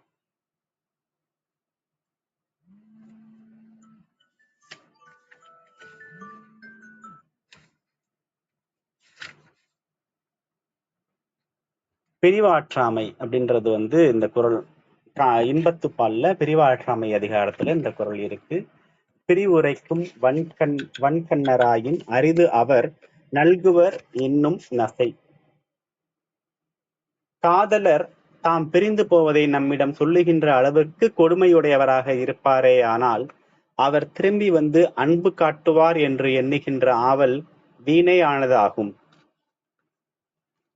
இதுல இந்த நான் திருக்குறளை எப்படி அணுகுவேன் அப்படின்னு கேட்டாக்க, எல்லா குறளும் எல்லா இடங்களிலும் ஒருவருடைய வாழ்க்கையில பொருந்தி வரும். இந்த அதிகாரத்துல இருக்கிறதுனால இந்த அதிகாரத்துக்கு மட்டும்தான் நம்ம வாழ்க்கையில, இந்த அதிகாரமாக இருக்கும்போது மட்டும்தான் நம்ம வாழ்க்கையில பொருந்தி வருமான்னு கேட்டா கிடையாது. ஒரு திருக்குறள் வாழ்க்கையில எங்க வேணாலும் பொருந்தி வரும். இப்ப அது காமத்துப்பால்ல காதலர்களுக்கு சொல்லக்கூடிய ஒரு குறளாக இருந்தாலும் நண்பர்களுக்கும் உறவினர்களுக்கும் கூட இந்த குறள் பொருந்தி வரும். எனக்கு தெரிந்த ஒரு தம்பி இங்க வேலை பார்த்தாரு. ரொம்ப நல்ல மாதிரியா இருந்தார். ரொம்ப மரியாதையோட பழகுவாரு. நான் சொந்த தம்பி மாதிரி வீட்டுக்கெல்லாம் கூப்பிட்டு வருவேன். பிள்ளைங்க சித்தப்பான்னு தான் அவரை கூப்பிடுவாங்க. விடுமுறை நாட்கள்ல இங்க வருவாரு. வந்துட்டு இங்க இருப்பாரு. திரும்ப வேலையை ஆரம்பிக்கும் நாட்களை கொண்டு வீட்டுல விட்டுட்டு வருவேன். அவருடைய அலுவலகத்துல விட்டுட்டு வருவேன். சொந்த தம்பி மாதிரி இருந்தார். ஒரு முறை அவரு செய்த தவறை என்னிடம் ஒத்துக்கொண்டார். வாழ்க்கையில அவர் செய்யக்கூடிய தவறை என்கிட்ட அவர் ஒத்துக்கொண்டார். ஒத்துக்கிட்டப்ப நான் என்ன நினைச்சேன் அப்படின்னு சொன்னா, நம்மள நம்பி தம்பி சொல்றான், அப்ப அவனை நல்வழிப்படுத்துறது நம்மளுடைய வேலை அப்படின்ற ஒரு நம்பிக்கை எனக்குள்ள, நம்ம சொன்னா அவன் கேட்பான், அதை மாத்திக்குவான், அந்த பழக்கத்தை மாத்திக்குவான் அப்படின்ற ஒரு நம்பிக்கை எனக்கு இருந்தது. அந்த நம்பிக்கை அவர் சொல்லக்கூடிய நிலையில நான் ஏன் போனேன் அப்படின்னு சொன்னா, அது ஒரு அன்பு. அவனை நல்வழிப்படுத்தணும். இதை நான் கேட்டுட்டு ஓகே அப்படின்னு சொல்லி கடந்து போக முடியும். ஆனா அந்த இடத்துல என்னை தூண்டுனது ஒரு அன்பு. அந்த அன்புனால அவன் தனியா கூப்பிட்டு போய், இந்த மாதிரி நீ செய்யற தப்பு இனிமே நீ செய்யாத அப்படின்னு சொல்லும் போது, அவர் என்கிட்ட சொன்ன வார்த்தை நம்ம 2 பேருக்கும் ஒத்து போகாது, நம்ம இனிமே பிரிஞ்சிடுவோம் அப்படின்னு சொல்லி சொன்னார். அப்ப அண்ணன் தம்பிகளாக எதுவுமே இருக்க வேண்டாம், நட்போட இருக்க வேண்டாம், உறவுகள் வேண்டாம் அப்படின்னு சொல்லி அவர் நம்ம கிட்ட சொல்றாரு. எதுக்கு? அவர் நன்றாக இருக்க வேண்டும் அப்படின்றதுக்காக, அவருடைய குழுமம் நன்றாக இருக்க வேண்டும், இவர் வாழ்க்கையில இந்த தவறை செய்யாம முன்னேற வேண்டும் என்பதற்காக நம்ம அவருடைய சொல்லக்கூடிய கருத்துக்கு அவர் நம்ம கிட்ட சொல்றது நம்ம 2 பேருக்கும் இனி ஒத்து வராது அப்படின்ற பதில் நம்ம கிட்ட திரும்பி வருது. அப்ப திரும்பி வருதுன்னா இதனுடைய அர்த்தம் எப்படி எடுத்துக்கலாம்? அவர் மனசுல என்னவா நம்ம இருந்திருக்கோம் அப்படின்றத நம்ம உணர்ந்துக்கலாம். அவர் மனசுல இங்க நான் இருக்கிறேன், நீ இங்க இருக்கிற, எனக்கு தேவையானதை நீ செய், என்னை வழி நடத்தாத, எனக்கு நான் கேட்பதை நீ செய்து கொடு அப்படின்ற இடத்துல நம்ம அவர் வச்சிருக்காரு அப்படின்றத புரிஞ்சுக்க முடியுது. ஆனாலும் இயல்பாக நமக்குள்ள இருக்கக்கூடிய ஒரு அன்பு அத அவர் சொன்னதை மனசு ஏத்துக்க மறுத்தது எனக்கு. அந்த நேரத்துல நம்ம இவ்வளவு பாசம் வச்சிருந்தோமே, இவ்வளவு அன்பு வச்சிருந்தோமே, அவன் நம்ம கிட்ட இப்படி சொல்லிட்டானேன்னு சொல்லி மனசு ஏத்துக்க மறுத்துச்சு. அவன் கிட்ட நான் திரும்ப திரும்ப திரும்ப திரும்ப அவனை நான் கன்வின்ஸ் பண்றதுக்காக முயற்சி எடுக்கிறேன். எனக்கு வந்து ஒரு பெரிய ஒரு இக்கட்டான சூழ்நிலை வந்து நான் இங்க அப்ப அந்த காலகட்டங்கள்ல நான் இருந்தேன். இந்த ஒரு உறவுகள்னால, இந்த ஒரு உறவுனால. இயல்பாக இருக்கக்கூடிய அன்பு வந்து அங்க கொண்டு போய் அங்க நம்மள வந்து அந்த இடத்துல நம்ம நிறுத்துது. ஆனா அவர் நம்மளைய எங்க வைத்திருந்தாரோ அது வந்து நம்மள வந்து பிரிச்சு விடுது. இந்த குரல் அந்த அப்போ வந்து வள்ளுவம் போற்றும் அவையில வந்து இந்த குரல் வந்து அவையின் சிறப்பு குரலாக இருந்தது. இந்த குரலை படிக்கும் போதுதான் நான் வந்து சில உண்மைகளை புரிஞ்சுக்கிட்டேன். நம்ம எந்த நிலைமையில அந்த பையன் நம்ம வச்சிருந்தான், இவனை திரும்பி நம்ம கிட்ட வந்து அண்ணன்னு கூப்பிடுவான், நம்ம கூட அண்ணனா இருப்பான் அப்படின்றத வந்து நம்ம நினைக்கிறது வீண் அப்படின்னு சொல்லி நான் இந்த குரல் வந்து எனக்கு வந்து அந்த நேரத்துல எனக்கு உணர்த்துச்சு. வாழ்க்கையில வந்து வழிகாட்டியாக இந்த குரல் வந்து எனக்கு இருந்தது. இந்த மாதிரியான மனிதர்களும் நம்ம கூட இருப்பாங்க. எல்லா மனிதர்களும் நல்ல மனிதர்களாக இருக்க முடியாது, நாமும் எல்லாரிடம் நல்ல மனிதர்களாக இருக்க முடியாது அப்படின்றத வந்து இந்த குரல் அன்னைக்கு எனக்கு உணர்த்தது.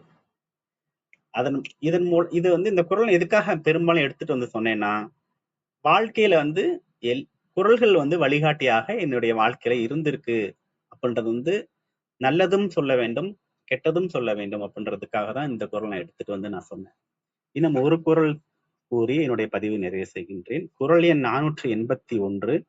பகல் வெல்லும் கூகையை காக்கை இகழ் வெல்லும் வேந்தற்கு வேண்டும் பொழுது. இந்த குரல் வந்து ரொம்ப அற்புதமான குரல். யாரும் பெரியவர்கள் இல்லை, யாரும் சிறியவர்கள் இல்லை அப்படின்றத வந்து இந்த குரல் வந்து உணர்த்தக்கூடிய குரல்.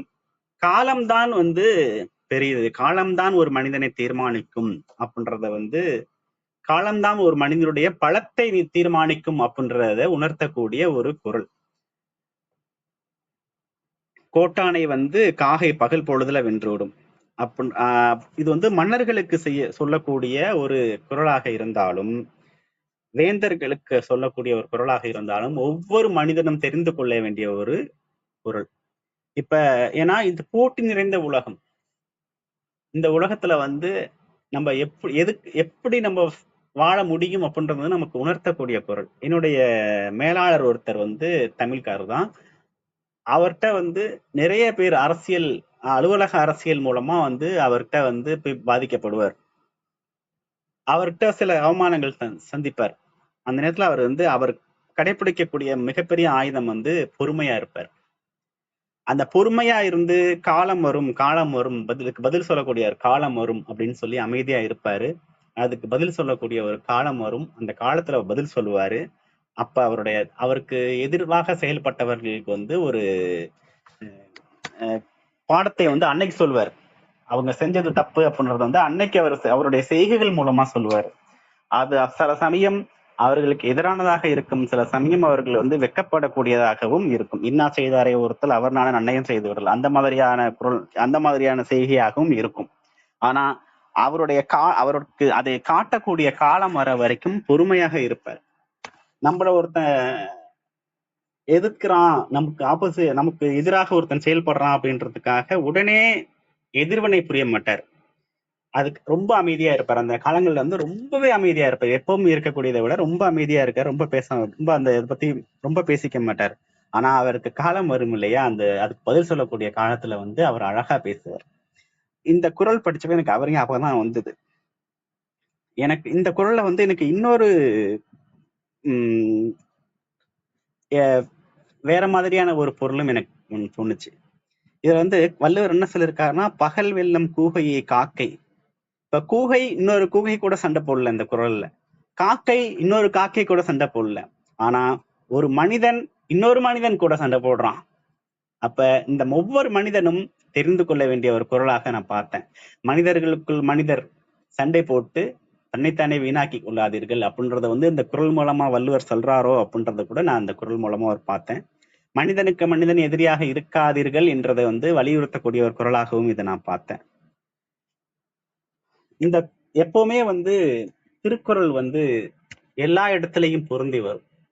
எத்தனையோ காலத்துக்கு முன்னாடி நம்ம வந்து எழுதி வச்சிருக்காங்க, நமக்கு எந்த வருஷம் கூட தெரியாது, சரியாக வந்து கணக்கிட்டு சொல்ல முடியாது. அத்தனை வருஷங்களுக்கு முன்னாடி எழுதின குரல் இந்த குரல். ஆனா இந்த காலத்தில் நம்ம வந்து திருக்குறளை பத்தி பேசிட்டு இருக்கோம்னு சொன்னா, வள்ளுவம் வந்து தன்னை தகவமைத்துக் கொள்கின்றது. வள்ளுவம் தன்னை புதுப்பித்துக் கொள்கின்றது. வள்ளுவம் ஒவ்வொரு இளைய தலைமுறைகளுக்குள்ளேயும் போய் சேருகின்றது அப்படின்றதுதான் நான் பார்க்கிறேன். வள்ளுவம் எப்படி புகழோடு இருக்கின்றதோ அதே போல வள்ளுவத்தை பேசக்கூடிய அவைகளும் புகழோடு இருக்கும். வள்ளுவத்தை பேச வாய்ப்பளித்த அவையும் புகழோடு இருக்கும். இந்த அவையில் உள்ளவர்களும் வள்ளுவத்தை பின்பற்றி புகழ் பெற்று வாழ வாழ்த்தி பதிவை நிறைவு செய்கின்றேன். நன்றி, வணக்கம். வாய்ப்பளித்தமைக்கு மிக்க மிக்க மிக்க நன்றி.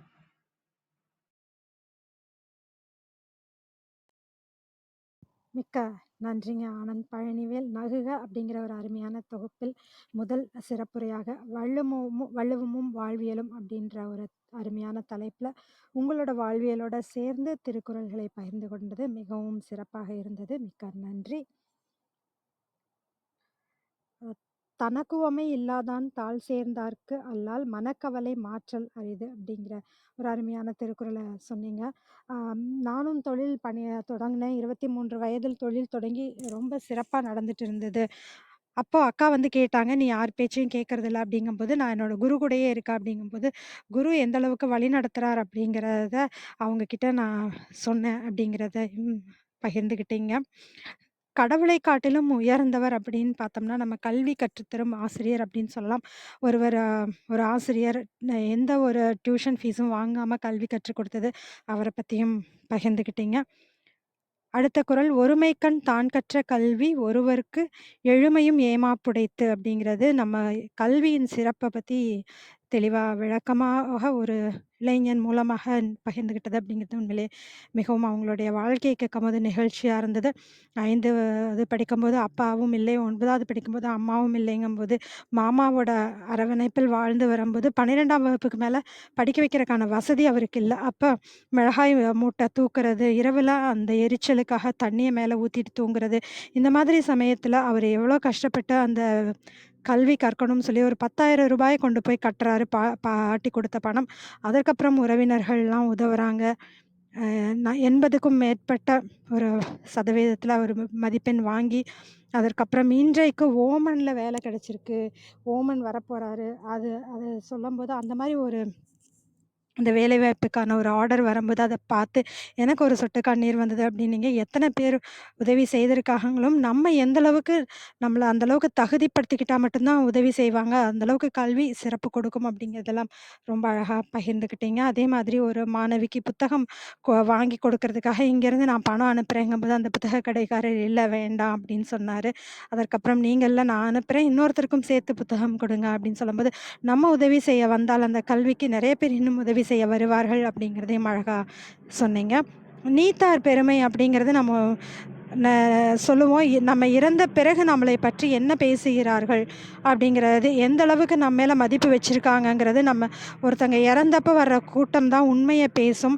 அதுக்கப்புறமும் 20 வருடம் கழித்து கலிய பெருமாள் அப்படிங்கிறவரு செய்த உதவியை பத்தி அந்த ஒரு நண்பரோட உறவினர் கார்ல ஏர்போர்ட்லேருந்து கூட்டிட்டு போகும்போது அவர் சொன்னாருங்கும்போது, 20 வருடங்கள் கழித்தும் அவர் இறந்த பின்பும் அவரை பத்தி பேசுறாங்கங்கும்போது, அவர் தன்னுடைய பற்றையெல்லாம் விட்டு எந்த அளவுக்கு மற்றவர்களுக்காக உதவி செய்திருக்கிறார். தன் குடும்பத்தின் தேவைகளை எல்லாம் தாண்டி மற்றவர்களுக்கு உதவ வேண்டும் என்ற எண்ணம் அவரை இன்னும்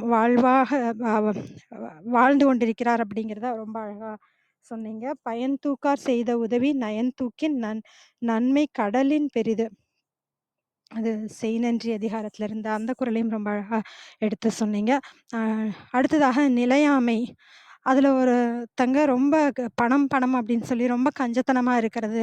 அவங்க எந்த அளவுக்கு அத கஞ்சத்தனத்தையே ஒரு வாழ்வியலா கடைப்பிடிச்சிட்டு வராங்க. அந்த பெரியம்மா அவங்களும் அவரும் கடைசி காலத்தில் எப்படி அந்த பணம் அவங்களுக்கு சொல்லிக் கொடுத்து பணம் பெரிதுன்னு சொல்லிக் கொடுத்து வளர்த்ததுனால, அந்த குழந்தைகள் அவங்கள பார்த்துக்கல, பணம் பெரிதுன்னு போயிட்டாங்க அப்படிங்கிறத பத்தியும் சொன்னீங்க. அடுத்ததாக சாதின்னு வரும்போது நிறைய விஷயங்கள் இருக்கு. அதுல ஒரு திருமணம் ஆகலைங்கும்போது சாதி தாண்டி கல்யாணம் பண்ணிக்கலாம்னு நினைக்கிறாங்க. ஆனா திருமணம் பொண்ணு கிடைக்குது அதே சாதியிலனா, அந்த பொண்ணே கல்யாணம் பண்ணிக்கிறது அப்படிங்கிற ஒரு விஷயமா இருக்கட்டும். இல்ல நாடு தாண்டி வெளிநாட்டுக்கு போனாலும் தன்னுடைய ஜாதி பெயரை கடையில விடுறதுனால, அந்த போர்ட்ல போட்டு வைக்கிறதுனால எந்த அளவுக்கு வாடிக்கையாளர்களை இழக்குறாங்க. இல்ல 10 வருடம் பழகின நண்பர விருந்துக்கு கூப்பிடாதவங்க புதுசா பார்க்குறாங்க. நண்பரோட நண்பராக இருந்தாலும் விருந்துக்கு கூப்பிடுறாங்கன்னா, அதற்கும் சாதி காரணம். இந்த மாதிரி சாதி அப்படிங்கிறது நம்ம வாழ்வியலோட எப்படி கலந்திருக்கு அப்படிங்கிறத பத்தியும் அழகா அந்த கவிக்கோ அவர்களுடைய கட்டுரை மூலமாகவும், இறைவன் எங்கும் இருக்கிறான்னா, அந்த தீண்டத்தகாதவன் அப்படின்னு நம்ம சொல்றவனுக்குள்ளேயும் இறைவன் தானே இருக்கீங்க. அப்ப இறைவனும் தீட்டு தானே அப்படிங்கிறதும், நம்ம நாட்ல தான் தொழில் செய்றவங்கள உழைக்கும் வர்க்கத்தை நாம் தீண்டத்தகாதவர்களாக வைத்திருக்கிறோம். மற்ற நாடுகளில் உழைக்கும் வர்க்கத்தை எந்த அளவுக்கு போற்றுகிறார்கள் அப்படிங்கிறதையும் அழகா சொன்னீங்க. அதோடு த தம்பி முறையில் பழகிய ஒருவர், குழந்தைங்கலாம் சித்தப்பான்னு கூப்பிடுற ஒருவர், அவர் செய்த தவறை சொல்லம்போது, நல்வழிப்படுத்தலாம் அப்படிங்கும்போது, அவர் உறவையே விட்டுட்டு போயிடுறாரு அப்படிங்கும்போது, நம்ம எல்லோருமே எல்லா சமயத்திலயும் நல்லவர்களாக இருக்க முடியாது. இந்த சூழ்நிலை எந்த அளவுக்கு நம்மள மாத்துதுங்கிறது, நம்ம கூட பழகுறவங்களோட சூழ்நிலையை நம்ம எப்படி அத தெரிஞ்சுக்கிறோம், பலருடைய முகம் அப்படிங்கிறது நமக்கு தெரிய வருது. தேவைக்காக பயன்படுத்திக்கிறாங்க. ஆனால் வழி சொல்லக்கூடாது, நம்ம வழிகாட்டக்கூடாது அப்படிங்கிறத நாம் எடுத்து அந்த ஒரு சம்பவத்தின் மூலமாகவும் பகிர்ந்து கொண்டார். இந்த உலகத்துல யாருமே பெரியார் இல்லை, சிறியாரும் இல்லை.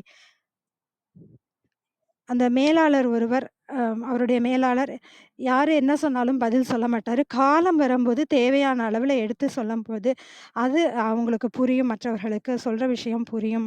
அந்த மாதிரி நம்மளுடைய நேரம் வரும் வரை நாம காத்திருக்க வேண்டும் அப்படிங்கிறதையும் அழகா ஒரு திருக்குறள் மூலமாக, "பகல் வெல்லும் கூகையை காக்க இகல் வெல்லும் வேந்தர்க்கு வேண்டும் பொழுது" அப்படிங்கிற ஒரு குறள் மூலமாகவும் அழகா சொன்னாரு. இந்த மாரி குறள்களோட நம்ம வாழ்க்கைய பார்க்கும்பொழுது, வள்ளுவம் எப்படி இன்றைக்கும் சரியா பொருந்தி வருது அப்படிங்கும்போது, வள்ளுவமும் தன்னை புதுப்பித்துக் கொண்டே இருக்கிறது அப்படிங்கிறதையும், நம்ம வாழ்வியலோட நம்ம ஒவ்வொரு சம்பவத்தையும் எப்படி திருக்குறளோட கொண்டு திருக்குறள் கண் கொண்டு பார்க்கிறது அப்படிங்கிறதையும் ரொம்ப அழகாக தன் வாழ்வில் நடந்த சில சம்பவங்கள் மூலமும் ரொம்ப அழகமாக எடுத்து உரைத்த ஆனந்த் பழனிவேல் அவர்களுக்கு மனமார நன்றி தெரிவித்துக் கொள்கிறோம். இசக்கி ஐயா வணக்கம். நீங்க பேசலாம்.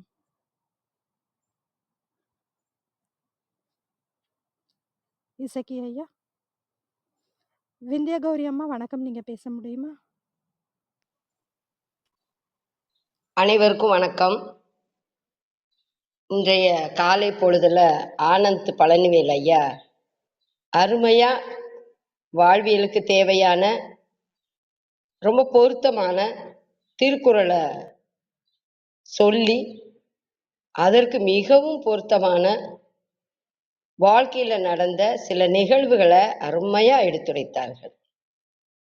பகலெல்லாம் மிளகா மூடைய தூக்கி உடம்பெல்லாம் எரிய, அது தாங்க முடியாம இரவுல உடம்புல தண்ணியை ஊத்திட்டு படுத்த அந்த பையன், இளமையில் கல்வி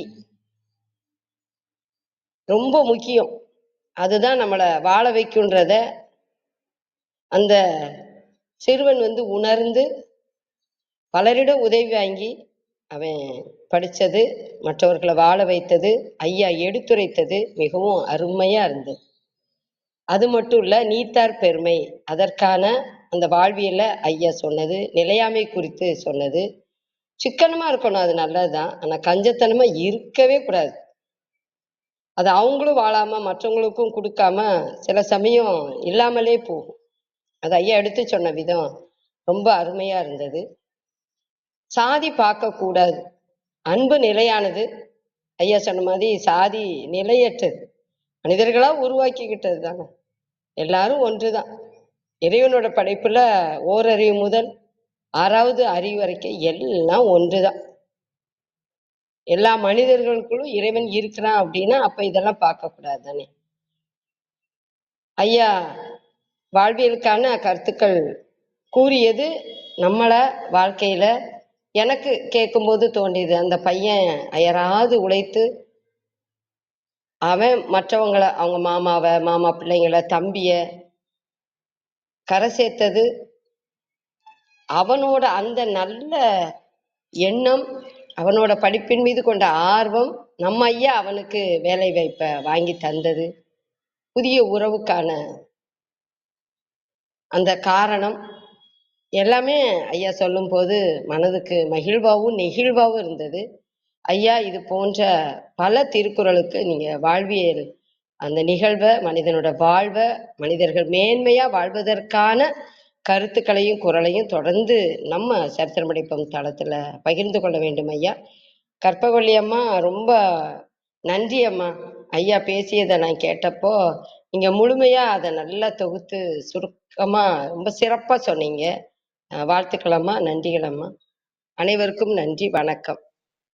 உங்கள் அன்பான வாழ்த்துக்கும் கருத்துக்களுக்கும் மிக்க நன்றிங்கம்மா. விஜயகுமாரி அம்மா வணக்கம், நீங்க பேசலாம். நன்றிகள் அம்மா. வாழ்க வையகம், வாழ்க வையகம், வாழ்க வளமுடன். குரு வாழ்க, குருவே துணை. சரித்திரம் படைப்போம் தளத்திற்கு நன்றி. அதை எடுத்து தினந்தோறும் சரித்திரம் படைத்து கொண்டிருக்கும் அனைத்து அன்பு உள்ளங்களுக்கும் என் மனமார்ந்த நன்றிகள். வாங்க வாழ்த்தும் பயனுக்கு போயிடலாம். அமைதியா உட்கார்ந்து கண்களை மூடிக்கும். நாம் அமர்ந்துள்ள இந்த இடம் முழுவதும் நல்ல தூய தெய்வீக ஆற்றலே நிரம்பின. அருட்பேராற்றல் உடலிலே உயிரிலே அலை அலையாக பாய்ந்து நிரம்புவதை உணர்கிறோம். அன்னைக்கு வணக்கம், தந்தைக்கு வணக்கம், அருள்நிறை ஆசான் வேதாத்திரி மகரிஷி அவர்களுக்கு வணக்கம். குரு வாழ்க, குருவே துணை. அருட்பேராற்றல் இரவும் பகலும் எல்லா நேரங்களிலும் எல்லா இடங்களிலும் எல்லா தொழில்களிலும் உறுதுணையாகவும் பாதுகாப்பாகவும் வழிநடத்தியாகவும் அமையுமாக. வாழ்க வளமுடன், வாழ்க வளமுடன், வாழ்க வளமுடன். அருட்பேராற்றல் கருணையினால் இங்குள்ள அனைவரும் நல்ல உடல்நலம், நீல ஆயுள், நிறை செல்வம், உயர் புகழ், மெய்ஞானம் பெற்று சிறந்தோங்கி வாழ எல்லாம் வல்ல இறைநிலையோடு இணைந்து வாழ்த்தி மகிழ்கின்றேன். வாழ்க வளமுடன், வாழ்க வளமுடன், வாழ்க வளமுடன். நன்றிகள் ஐயா. ஐயா அன்னைக்கு ஆனந்த் பழனிவேல் ஐயா அவங்க ரொம்ப அருமையான கருத்தை முன் வச்சாங்க. படிப்பு தான் எல்லாத்துக்கும் மூல காரணமே.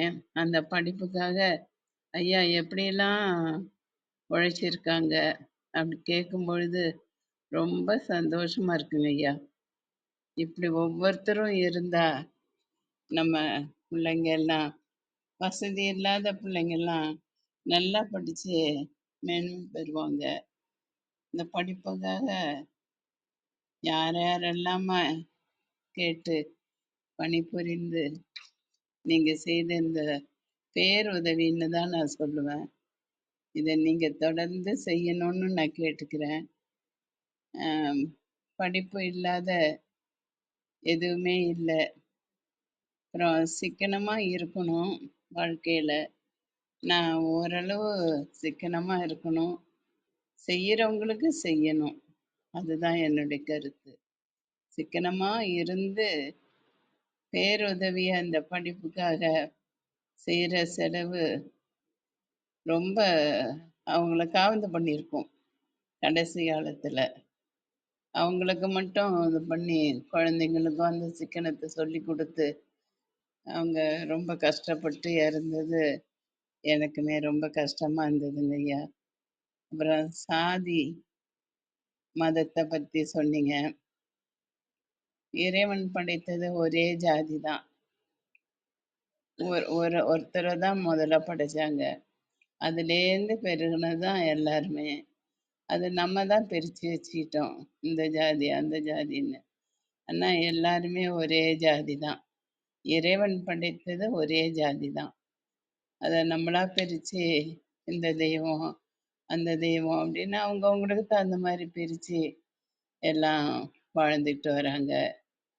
இதுதாங்க ஐயா, நீங்கள் சொன்ன ஒவ்வொரு வார்த்தையும் எனக்கு அப்படியே ரொம்ப தெய்வ வாக்காக இருந்ததுன்னு தான் சொல்லணும். அப்படி ஒரு சாதனையை நீங்கள் செய்துட்டு வரீங்க.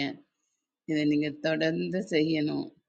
நீங்களும் உங்கள் அன்பு குடும்பமும் நல்ல உடல் நலம், நீல ஆயுள், நிறை செல்வம், உயர் புகழ், மெஞ்ஞானம் பெற்று சிறந்தோங்கி வாழ வேண்டும். வாழ்த்தி மகிழ்கின்றேன். வாழ்க வளமுடன், வாழ்க வளமுடன், வாழ்க வளமுடன். நன்றிகள் ஐயா, நன்றிகள் அம்மா. உங்கள் அன்பான வாழ்த்துக்கும் கருத்துக்களுக்கும் மிக்க நன்றி. இசக்கி ஐயா இருக்கீங்களா? சசிகலாமா வணக்கம், நீங்க பேசலாம். நன்றிங்க கருப்பகா. அனைவருக்கும் காலை வணக்கம். ஆனந்த் சகோதரருக்கு நன்றிங்க. காலையில ஒரு நல்ல சிந்தனை. கல்வியோட மதிப்பு அது சார்ந்து நான் கொஞ்சம் நடுப்புற கேட்கல முழுமையா. ஆனா கற்பகா சகோதரி சொன்னதுல நீங்க என்ன சொன்னீங்கிறது முழுமையா தெரிஞ்சுக்கிட்டேன். உங்களோட சிறப்பா இருக்கும்னு தெரியும். ஆனா இன்னைக்கு கூடுதல் சிறப்பா இருந்ததுன்னு தெரியுது, அம்மாவும் கற்பகா சகோதரியும் சொன்னதுல இருந்து.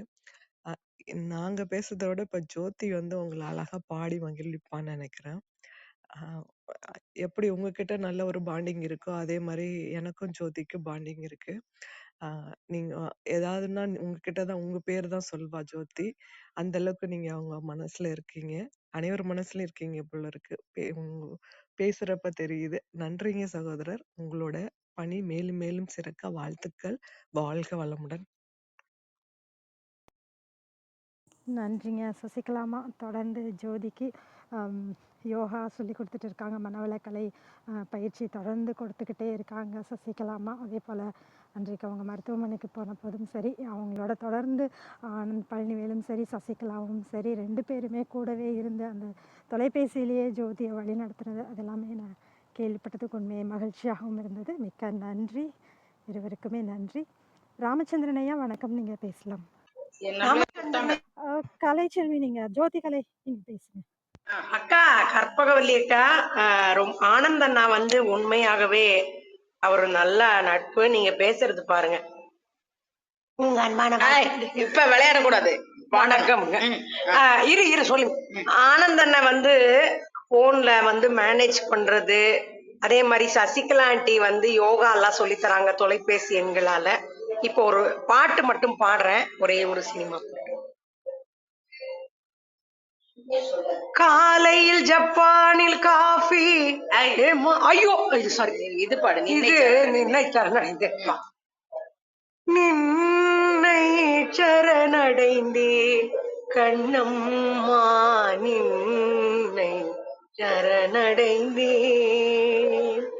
பொன்னை உயர்வை புகழை விரும்பிடும், பொன்னை உயர்வை புகழை விரும்பிடும் என்னை கவலைகள் தின்னத்தகாதென்று நின்னை சரணடைந்தேன். துன்பம் இனி இல்லை, சோர்வில்லை, சோர்வில்லை, தோற்பில்லை. நல்லது தீயது நாம் அறிவோம், நாம் அறிவோம், நாம் அறிவோம். அன்பு நெறியில் அறங்கள் வளர்த்திட நல்லது நாட்டுக, தீமையை ஓட்டுக, நின்னை சரணடைந்தேன். அவைக்கு மிக்க நன்றி.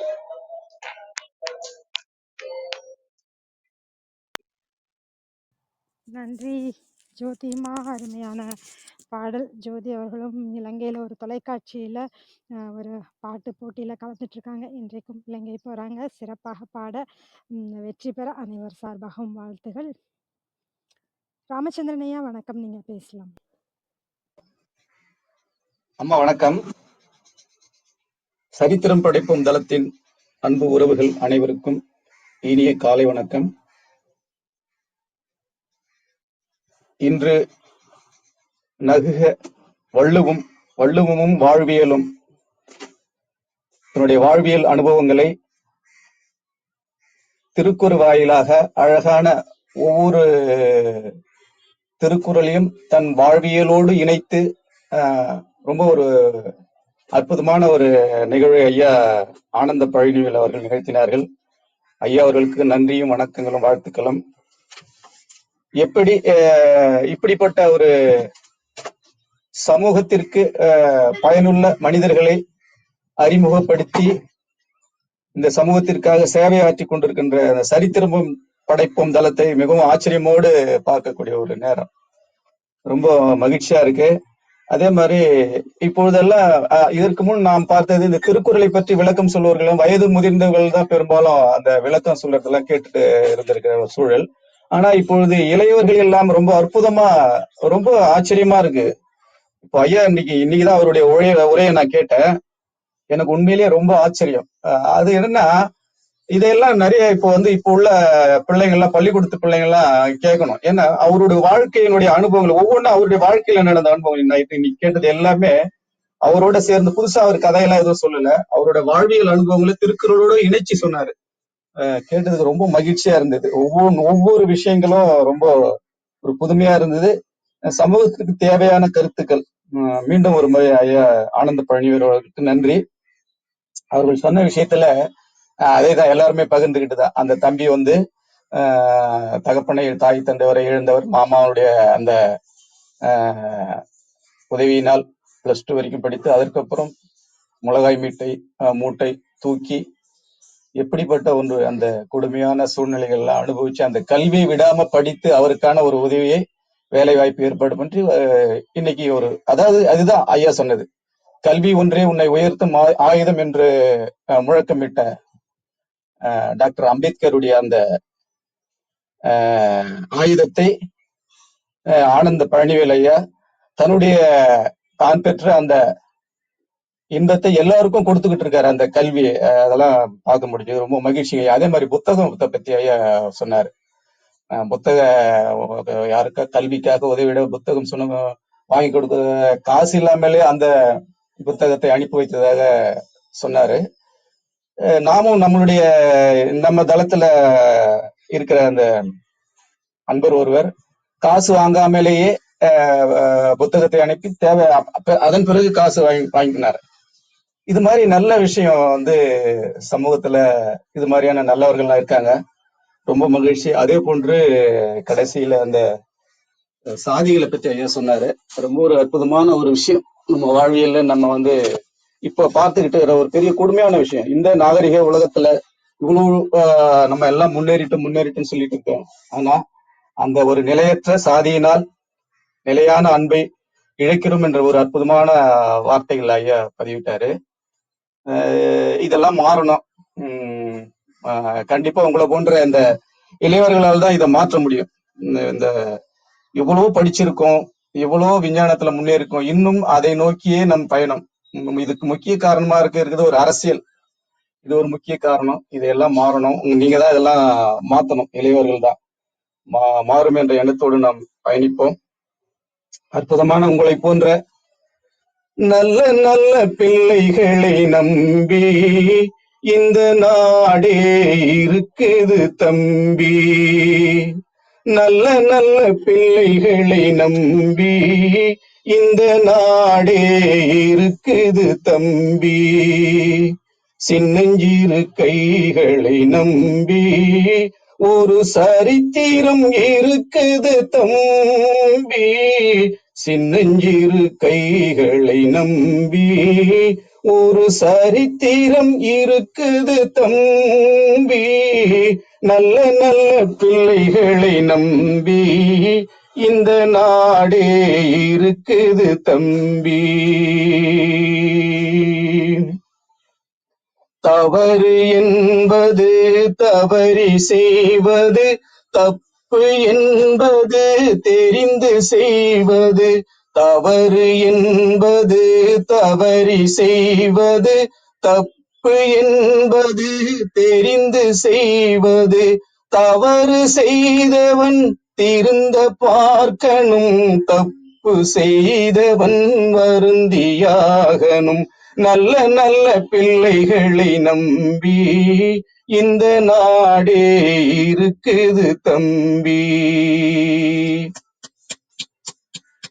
அன்னையிடம் நீ அன்பை வாங்கலாம், தந்தையிடம் நீ அறிவை வாங்கலாம். அன்னையிடம் நீ அன்பை வாங்கலாம், தந்தையிடம் நீ அறிவை வாங்கலாம். இரண்டும் இருந்தால் பேரை வாங்கலாம், பேரை வாங்கினால் ஊரை வாங்கலாம். நல்ல நல்ல பிள்ளைகளை நம்பி இந்த நாடே இருக்குது தம்பி. சின்னஞ்சிறு கைகளை நம்பி ஒரு சரித்திரம் இருக்குது தம்பி.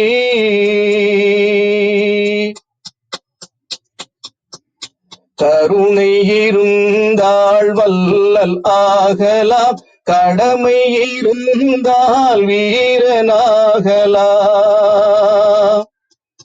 கருணை இருந்தால் வல்லலாகலாம், கடமை இருந்தால் வீரனாகலாம். பொறுமை இருந்தால் மனிதனாகலாம், மூன்றும் இருந்தால் தலைவனாகலாம்.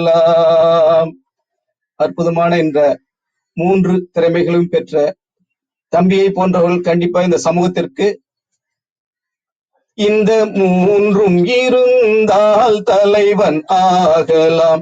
நல்ல நல்ல பிள்ளைகளை நம்பி இந்த நாடே இருக்குது தம்பி. சின்னஞ்சிறு கைகளை நம்பி ஒரு சரித்திரம் இருக்குது தம்பி. அன்பு சகோதரரை போன்ற தலைவர்கள் இந்த சமூகத்திற்கு வர வேண்டும். நீங்கள் ஒரு தலைவராக வேண்டும். என்னுடைய வாழ்த்துக்கள். இந்த சமூகத்தில் உங்களை போன்ற இளைஞர்களால் தான் இந்த சமூகத்தை மாற்ற முடியும். வாழ்த்துக்கள். வாழ்க வளமுடன், வாழ்க வளமுடன், வாழ்க வளமுடன். நன்றி. உங்கள் அன்பான வாழ்த்துக்கும் கருத்துக்களுக்கும் அருமையான பாடலுக்கும் மிக்க நன்றி. அருள் சேவியர் வணக்கம், நீங்க பேசலாம். வணக்கம், அனைவருக்கும் இனிய காலை வணக்கம். அன்பு சகோதரர் ஆனந்த் பழனிவேல் இன்று அருமையான ஒரு வள்ளுவமும் வாழ்வியலும் என்கிற தலைப்புல அவருடைய சிறப்பே அவருடைய சொந்த வாழ்க்கையில அவரு நிறைய அனுபவங்கள் பகிர்ந்திருக்காரு. சிறு வயதிலிருந்தே இப்ப வரைக்கும், நேத்து நடந்த நிகழ்வு வரைக்கும் ஒவ்வொரு நிகழ்வையும் நம்ம திருக்குறளோடு பொருத்தி அவர் சொல்றது அவருடைய ஸ்ட்ரென்த். அவருடைய சொந்த வாழ்க்கையில நடந்த அனுபவங்களை அவ்வளவு அழகா கரெக்டா அப்படியே கச்சிதமா பொருந்துற மாதிரி குரலை தேர்ந்தெடுத்து அழகா இன்னைக்கு சிறப்பா சொன்னாரு. மற்ற உரைகளை இப்ப ஆரோக்கியபுட் ஐயா கூட அந்த உரையை சாலமன் பாப்பையா உரை, வரதராஜன் ஐயா உரை, கலைஞர் ஐயா உரை, ஒவ்வொரு அந்த குரலுக்கு எல்லாரும் உரை சொன்னாங்க. அது பொருள், குரலோட பொருள்.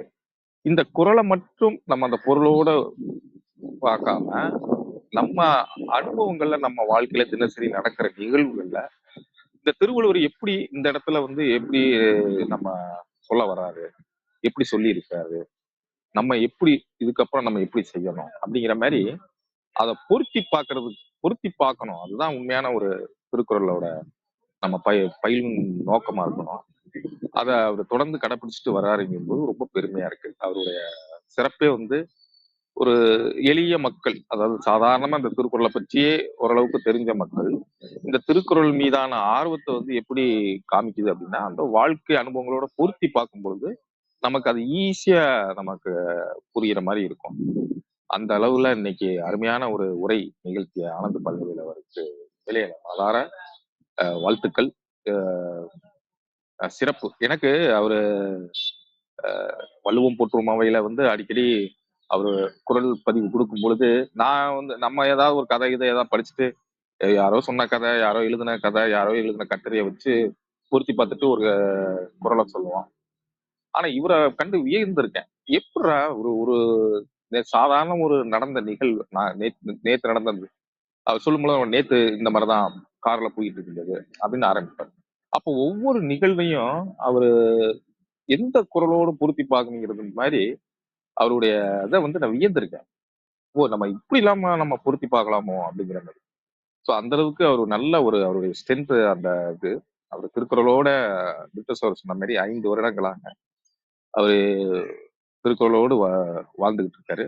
ஸோ ஒவ்வொருதையும் கம்பேர் பண்ணி பார்க்கறாரு, பொருத்தி பார்க்கறாரு. ஸோ அந்த அளவுல அவர் இன்று சிறப்புரையாற்றிய பழனிவேல் சகோதரருக்கு, ஆனந்த பழனிவேல் சகோதரருக்கு மனமார்ந்த நெஞ்சார்ந்த வாழ்த்துக்கள், நன்றிகள், பாராட்டுக்கள். வணக்கம். வாய்ப்புக்கு உங்கள் அன்பான வாழ்த்துக்கும் கருத்துக்களுக்கும் மிக்க நன்றி. வேறு யாருக்காவது கருத்துக்கள் இருந்தால் பகிரலாம். ஆனந்த் பழனிவேல், உங்கள் ஏற்புரைக்கான நேரம். உங்கள் நிறைவு கருத்துக்கள் நீங்க பகிர்ந்துக்கலாம். அனைவருக்கும் மிக்க நன்றி. விஜயாம்மா, சசிகலாம்மா அவங்க பேசும்போது ரொம்ப நெகிழ்ச்சியா பேசினாங்க. அவங்க சார்ந்து இருக்கிற மனவளைக்கலை மன்றம், வேதாந்திர மகரிஷி, அவங்க 2 பேருமே வந்து அவங்களுடைய குருவா வந்து வரலாறை ஏற்றுக்கிட்டதா சொல்லுவாங்க. வள்ளலார் கூறிய முக்கியமான விஷயம், சாதியும் மதமும் சமயமும் பொய் என்று ஆதியில் உணர்த்திய அருட்பெருஞ்சோதி. அவர் அன்பை ஒன்றைதான் போதித்தார். அன்புதான் வந்து இறைவன். அன்பு பிறருக்கு அன்பு செய்யறது மூலமா தான் இறைவனை காண முடியும், அருட்பெருஞ்சோதியை அடைய முடியும் அப்படின்னு சொல்லி சொன்ன வள்ளலார் வந்து நானும் என்னுடைய குருவாக ஏற்றுக்கொண்டிருக்கிறேன். நகுதல் அப்படின்றது வந்து துன்பங்கள்ல இருந்து நம்ம வெளியாகிறதுக்கான ஒரு வழி. அந்த வழி நமக்கு எப்படி கிடைக்கும் அப்படின்னு சொன்னாக்க, பிறருக்கு உதவுதல் மூலமாக கிடைக்கிறது வந்து மிக அற்புதமாக இருக்கும். ஏன்னா நானா சத்துணவு சாப்பிட்டு வளர்ந்த பையன். சத்துணவு சாப்பிட்றதுக்காக பள்ளிக்கு போக ஆரம்பிச்ச பையன். ஒரு முறை சத்துணவு கிடைக்கலன்னு சொல்லி பக்கத்துல உள்ள மண்டபத்துக்கு போய் அங்கே உள்ளவங்களால சாப்பிடாம திரும்பி வந்த பையன்.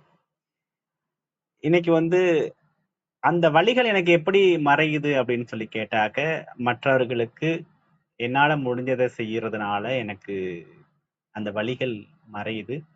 இதுதான் நகுதலுக்கு பொருளா நான் பார்க்கிறேன். இந்த அற்புதமான ஒரு அமர்வுக்கு வாய்ப்பளித்த ஆரோக்கிய பிட்ட தோழர், கற்பகவள்ளி தோழர், சரித்திரம் படைப்போம்ல இருக்கக்கூடிய அமைப்பாளர்கள் அனைவருக்கும் மிக்க நன்றி. என்னை வாழ்த்தினது போல இங்க உள்ளவங்க அனைவரும் நன்றாக வாழ வேண்டும் என்று நானும் இறைவனை வேண்டுகிறேன். அனைவரும் நன்றாக வாழ வேண்டும் என்று நானும் மனதார இறைவனை வேண்டுகிறேன். வாய்ப்பளித்தமைக்கு நன்றி, மிக்க நன்றி. சிறப்பு, மிகவும் அருமை.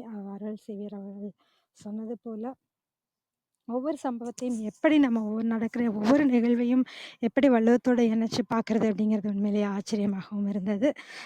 தொடர்ந்து உங்கள் வாழ்வியல் அனுபவங்களோடு திருக்குறளையும் பகிர்ந்து கொள்ள வேண்டும் என்று அன்போடு கேட்டுக்கிறோம். அதோட சிறப்பாக நாளை மறுநாள் அவர் தன்னுடைய பிறந்த நாளை கொண்டாட இருக்கிறார். அதற்காகவும் வாழ்த்துகிறோம். இந்த பிறந்தநாளில் அவர் சொன்ன மாதிரி வள்ளுவம் அப்படிங்கிறது பேசுறவங்கள வாழ வைக்கும், புகழ் பெற வைக்கும். அப்படிங்கும்போது வள்ளுவம் வழி வாழ்றவங்களை நிச்சயமா புகழ் பெற செய்யும். ஜோதி அண்ணனுக்கு ஒரே ஒரு நிமிடம். ஆனந்த அண்ணன், இனிய பிறந்தநாள் அட்வான்ஸ்டா சொல்றேன். இனிய பிறந்தநாள் வாழ்த்துக்கள்.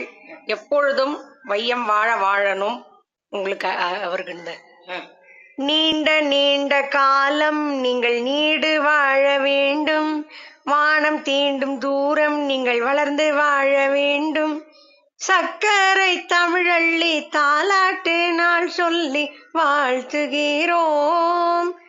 இனிய பிறந்த நாள் வாழ்த்துக்கள். 100 ஆண்டு காலம் கடவுள் கடை கண் பார்த்தால் கவலை எல்லாம் தீரும். கண்ணிமைக்கும் நேரத்தில் காலம் நல்லதாகும். கடவுள் கடை கண் பார்த்தால் கவலை எல்லாம் தீரும். ஆ ஆ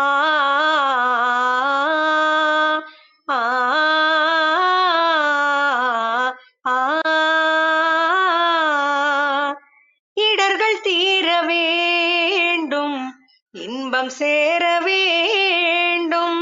தொடர்ந்து வரும் வினையெல்லாம் தூர விலகி போக வேண்டும்.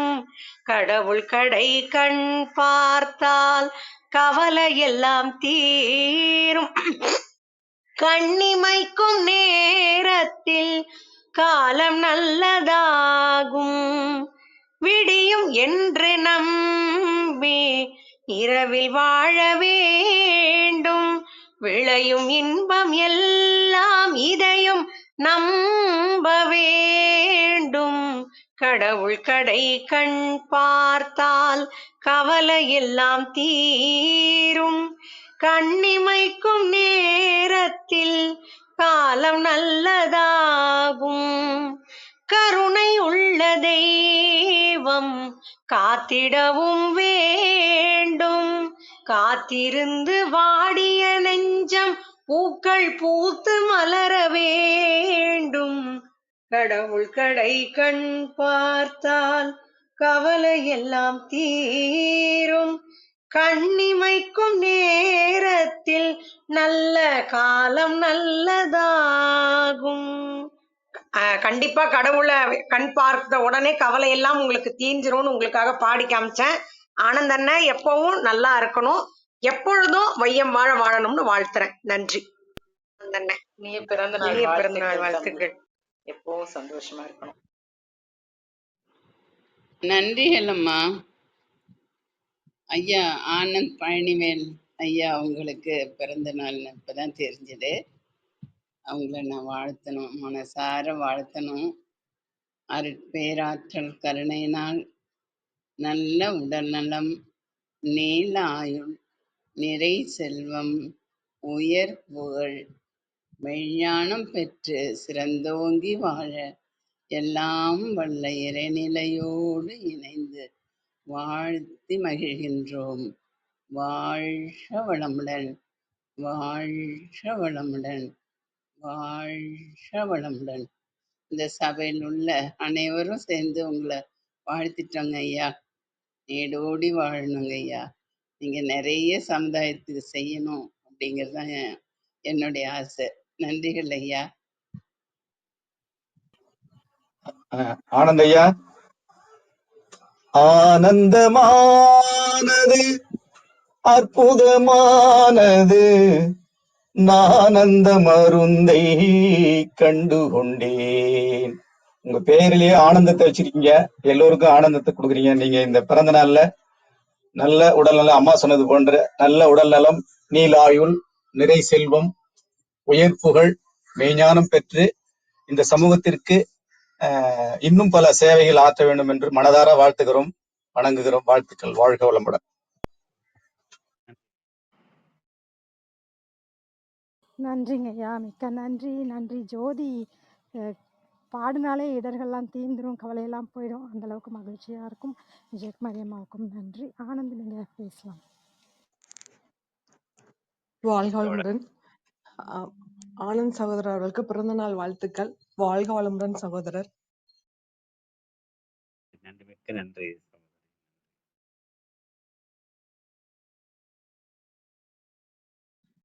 நன்றி. நாளை மறுநாள் தான் பிறந்த நாள் தான். நாளை மறுநாள் இன்னைக்கே எல்லாரும் வாழ்த்து சொல்றோம். இன்னைக்கு அவர் வாழ்த்துக்கள். கலந்துகிட்டதுனால அப்படியே அட்வான்ஸ். இன்னைக்கே வாழ்த்து சொல்லிடலாம். ஆமா, அட்வான்ஸ் ஹாப்பி பர்த்டே. ஜோதி வந்து ஒன்லி நான் பாடகின்னு மட்டும் தான் நினைச்சேன். அவங்க பயங்கர மிமிக்ரி பண்றாங்க. நேத்து நான் பேசிட்டு இருக்கும்போது கற்பவழி அக்கா மாதிரி பேச காமிக்கட்டுமா அப்படின்னு கேட்டாங்க. எங்க பேசி காமிமா அப்படின்ன உடனே அழகா பேசுனாங்க. ஆச்சரியமாயிடுச்சு. ஜோதி உங்களோட பேசி பாருக்காம. ரொம்ப சந்தோஷம். அதுல எல்லாரையும் அந்த உள்வாங்கிக்கிற திறமை தான். மிமிக்ரின்னா என்ன, ஒருத்தரோட மாடுலேஷன் எப்படி இருக்கு அப்படிங்கிறது தான்.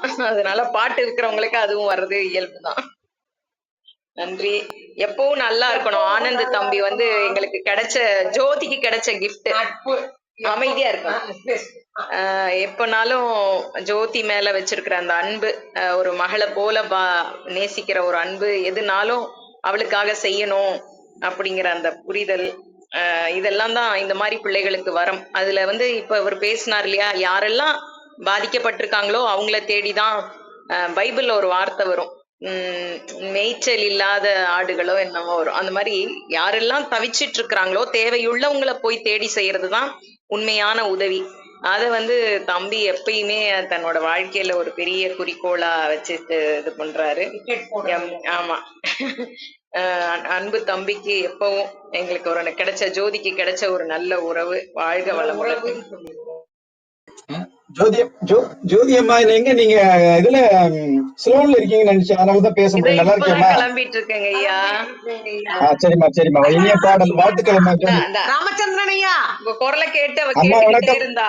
வாழ்த்துக்கள். நீங்க இதுல அந்த இப்ப பாடல் தேர்வுல போட்டியில வெற்றி பெறணுமா? என்னுடைய வாழ்த்துக்கள் ஜோதி. நன்றிங்க ஐயா. இலங்கையில வாழ்க போய் வெற்றி வளமுடன். பெறோங்க ஐயா. கண்டிப்பா நீங்க ஜெயிச்சுட்டு தான் வருவீங்க கப்போட. வாழ்த்துக்கள்மா. நன்றிங்க ஐயா. கற்பவள்ளி மாதிரி பேசுங்க. நல்லா இருக்காங்கம்மா, நல்லா இருக்காங்க. நன்றி. ஜோதி கற்பவள்ளி அம்மா மாதிரி பேசுவீங்களே. உங்க அன்பான வாழ்த்துக்களுக்கு கருத்துக்களுக்கு மிக்க நன்றி. ராமச்சந்திரன் ஐயா வணக்கம், நீங்க பேசுங்க. அனைவருக்கும் அன்பு வணக்கம், வாழ்க வளமுடன். ஐயா வந்து ஜோதி நல்ல வெற்றி பெற வாழ்த்துக்கள்மா. நன்றி. எப்படிங்க இருந்தது? நன்றி. சிறப்புமா, சிறப்பு, வாழ்த்துக்கள். அது ஜோதி சுவிட்ச் போட்டா உடனே இப்போ அவங்க அம்மா சொன்னோடனே அடுத்தடுத்த பாட்டு இந்த பாட்டுன்னொன்னே உடனே சுவிட்ச் போட்ட மாதிரி அந்த பாட்டுக்கு அழகாக அந்த எல்லாம் சேர்ந்து அப்படியே ஒரு ஸ்ருதி ராகம்லாம் சொல்லுவாங்களே அந்த மாதிரி பாடுற மாதிரி இப்போ மிமிக்ரியும் கை வந்த கலையாயிடுச்சுன்னு நினைக்கிறேன். ரொம்ப மகிழ்ச்சி ஜோதி. வேறு யாருக்காவது ஆரோக்கியப்பட்டு ஐயா மாதிரியும் பேசுச்சு அந்த பொண்ணு. இல்லை, நிறைய பேர் மாதிரி பேசுனாங்க. ஆமாம்மா, நிறைய பேர் மாதிரி ரொம்ப ஆச்சரியமாக தான் இருந்தது. ஜோதி அவரு பிரிட்டோ சகோதரர் மாதிரி நேத்து பேசினீங்களாமா, அது மாதிரி பேசி காமிமா. தொகுப்பும் ஒவ்வொரு நாளும் ஒவ்வொரு தலைப்பு. வார இறுதியில் ஞாயிறு தோறும் நமக்கான விடுப்பு. சிறப்பு விருந்தினரின் அழைப்பு காரணமாக நாம் அனைவரும் சார்பாக சரித்திரம் படைப்போம் தளம் இனிதே நிறைவு பெறுகிறது. அன்பு ஐயா ஆனந்த் பழனிவேல் ஐயா அவர்களை ஒரு சில வார்த்தைகளை பேசுமாறு அன்புடன் கிடைக்கும். நன்றி சகோதரரே, நன்றி. அதாவது கண்டினியூஸா பேச முடியாது, ஆனா இந்த அவைக்கு வந்து நிறைய பேச கத்துக்கிட்டா. நன்றி, இந்த நேரத்திற்கு நன்றி. நல்லபடியா நிகழ்வு முடியட்டும். நல்லபடியா. அம்மா ஜோதி அம்மா, இந்த அவைக்கு ஜோதி மட்டும் கத்துக்கல, நிறைய பேர் இந்த அவை நிறைய விஷயங்களை கத்து கொடுத்ததுமா. அதுக்கு மீண்டும் ஒரு முறை அவைக்கு நன்றி. நன்றிங்கய்யா. வேறு யாரும் பேசலாம், இல்லைன்னா நம்ம அப்படியே நிறைவு செய்துக்கலாம். அருமை. அன்னைக்கு வள்ளுவமும் வாழ்வியலும் அப்படிங்கிற தலைப்பில் ஒரு அருமையான சிறப்புரை. அதே போல் வரும் 2 நாள் கழித்து வரும் பிறந்த நாளையும் மிகவும் சிறப்பாக வாழ்த்திய அனைவருக்கும் மிக்க நன்றி. பேச்சாளர்களாக கலந்து கொண்டு தங்கள் அன்பையும் வாழ்த்தையும் கருத்துக்களையும் பகிர்ந்து கொண்ட ஒவ்வொருவருக்கும் நன்றி. தொடர்ந்து பொறுமையாக கவனித்துக் கொண்டிருக்கும் அனைத்து கவனிப்பாளர்களுக்கும் நன்றி. மறு ஒலிபரப்பு வாயிலாக நிகழ்வினை கேட்கவிருக்கும் அனைவருக்கும் நன்றி. ராஜா வினோபா அவர்கள், அன்பு ஐயா அவர்கள், எல்லோருமே அவருடைய ஆனந்த் பழனிவேல் அவருடைய உரை ரொம்ப சிறப்பாக இருந்ததும் அப்படின்னும் பிறந்தநாள் வாழ்த்துக்களையும் பகிர்ந்திருக்காங்க. ராமச்சந்திரன் ஐயாவும் அன்பர் பணி செய்ய எம்மை ஆளாக்கி விட்டுவிட்டால் இன்ப நிலை தானே வந்து எய்தும் பராபரமே. ஆனந்த் பழனிவேல் சகோதரர், நீங்கள் நல்லா இருக்கணும், இச்சமூகம் உங்களை போன்றவர்களுக்காக காத்திருக்கிறது அப்படின்னு சொல்லியிருக்காரு. நன்றி, அனைவருக்கும் நன்றி. மீண்டும் நாளை காலை 6 மணிக்கு சந்திப்போம். அனைவருக்கும் நன்றி, அனைத்திற்கும் நன்றி, ஆண்டவனுக்கும் நன்றி. 5, 4, 3, 2, 1 நன்றி.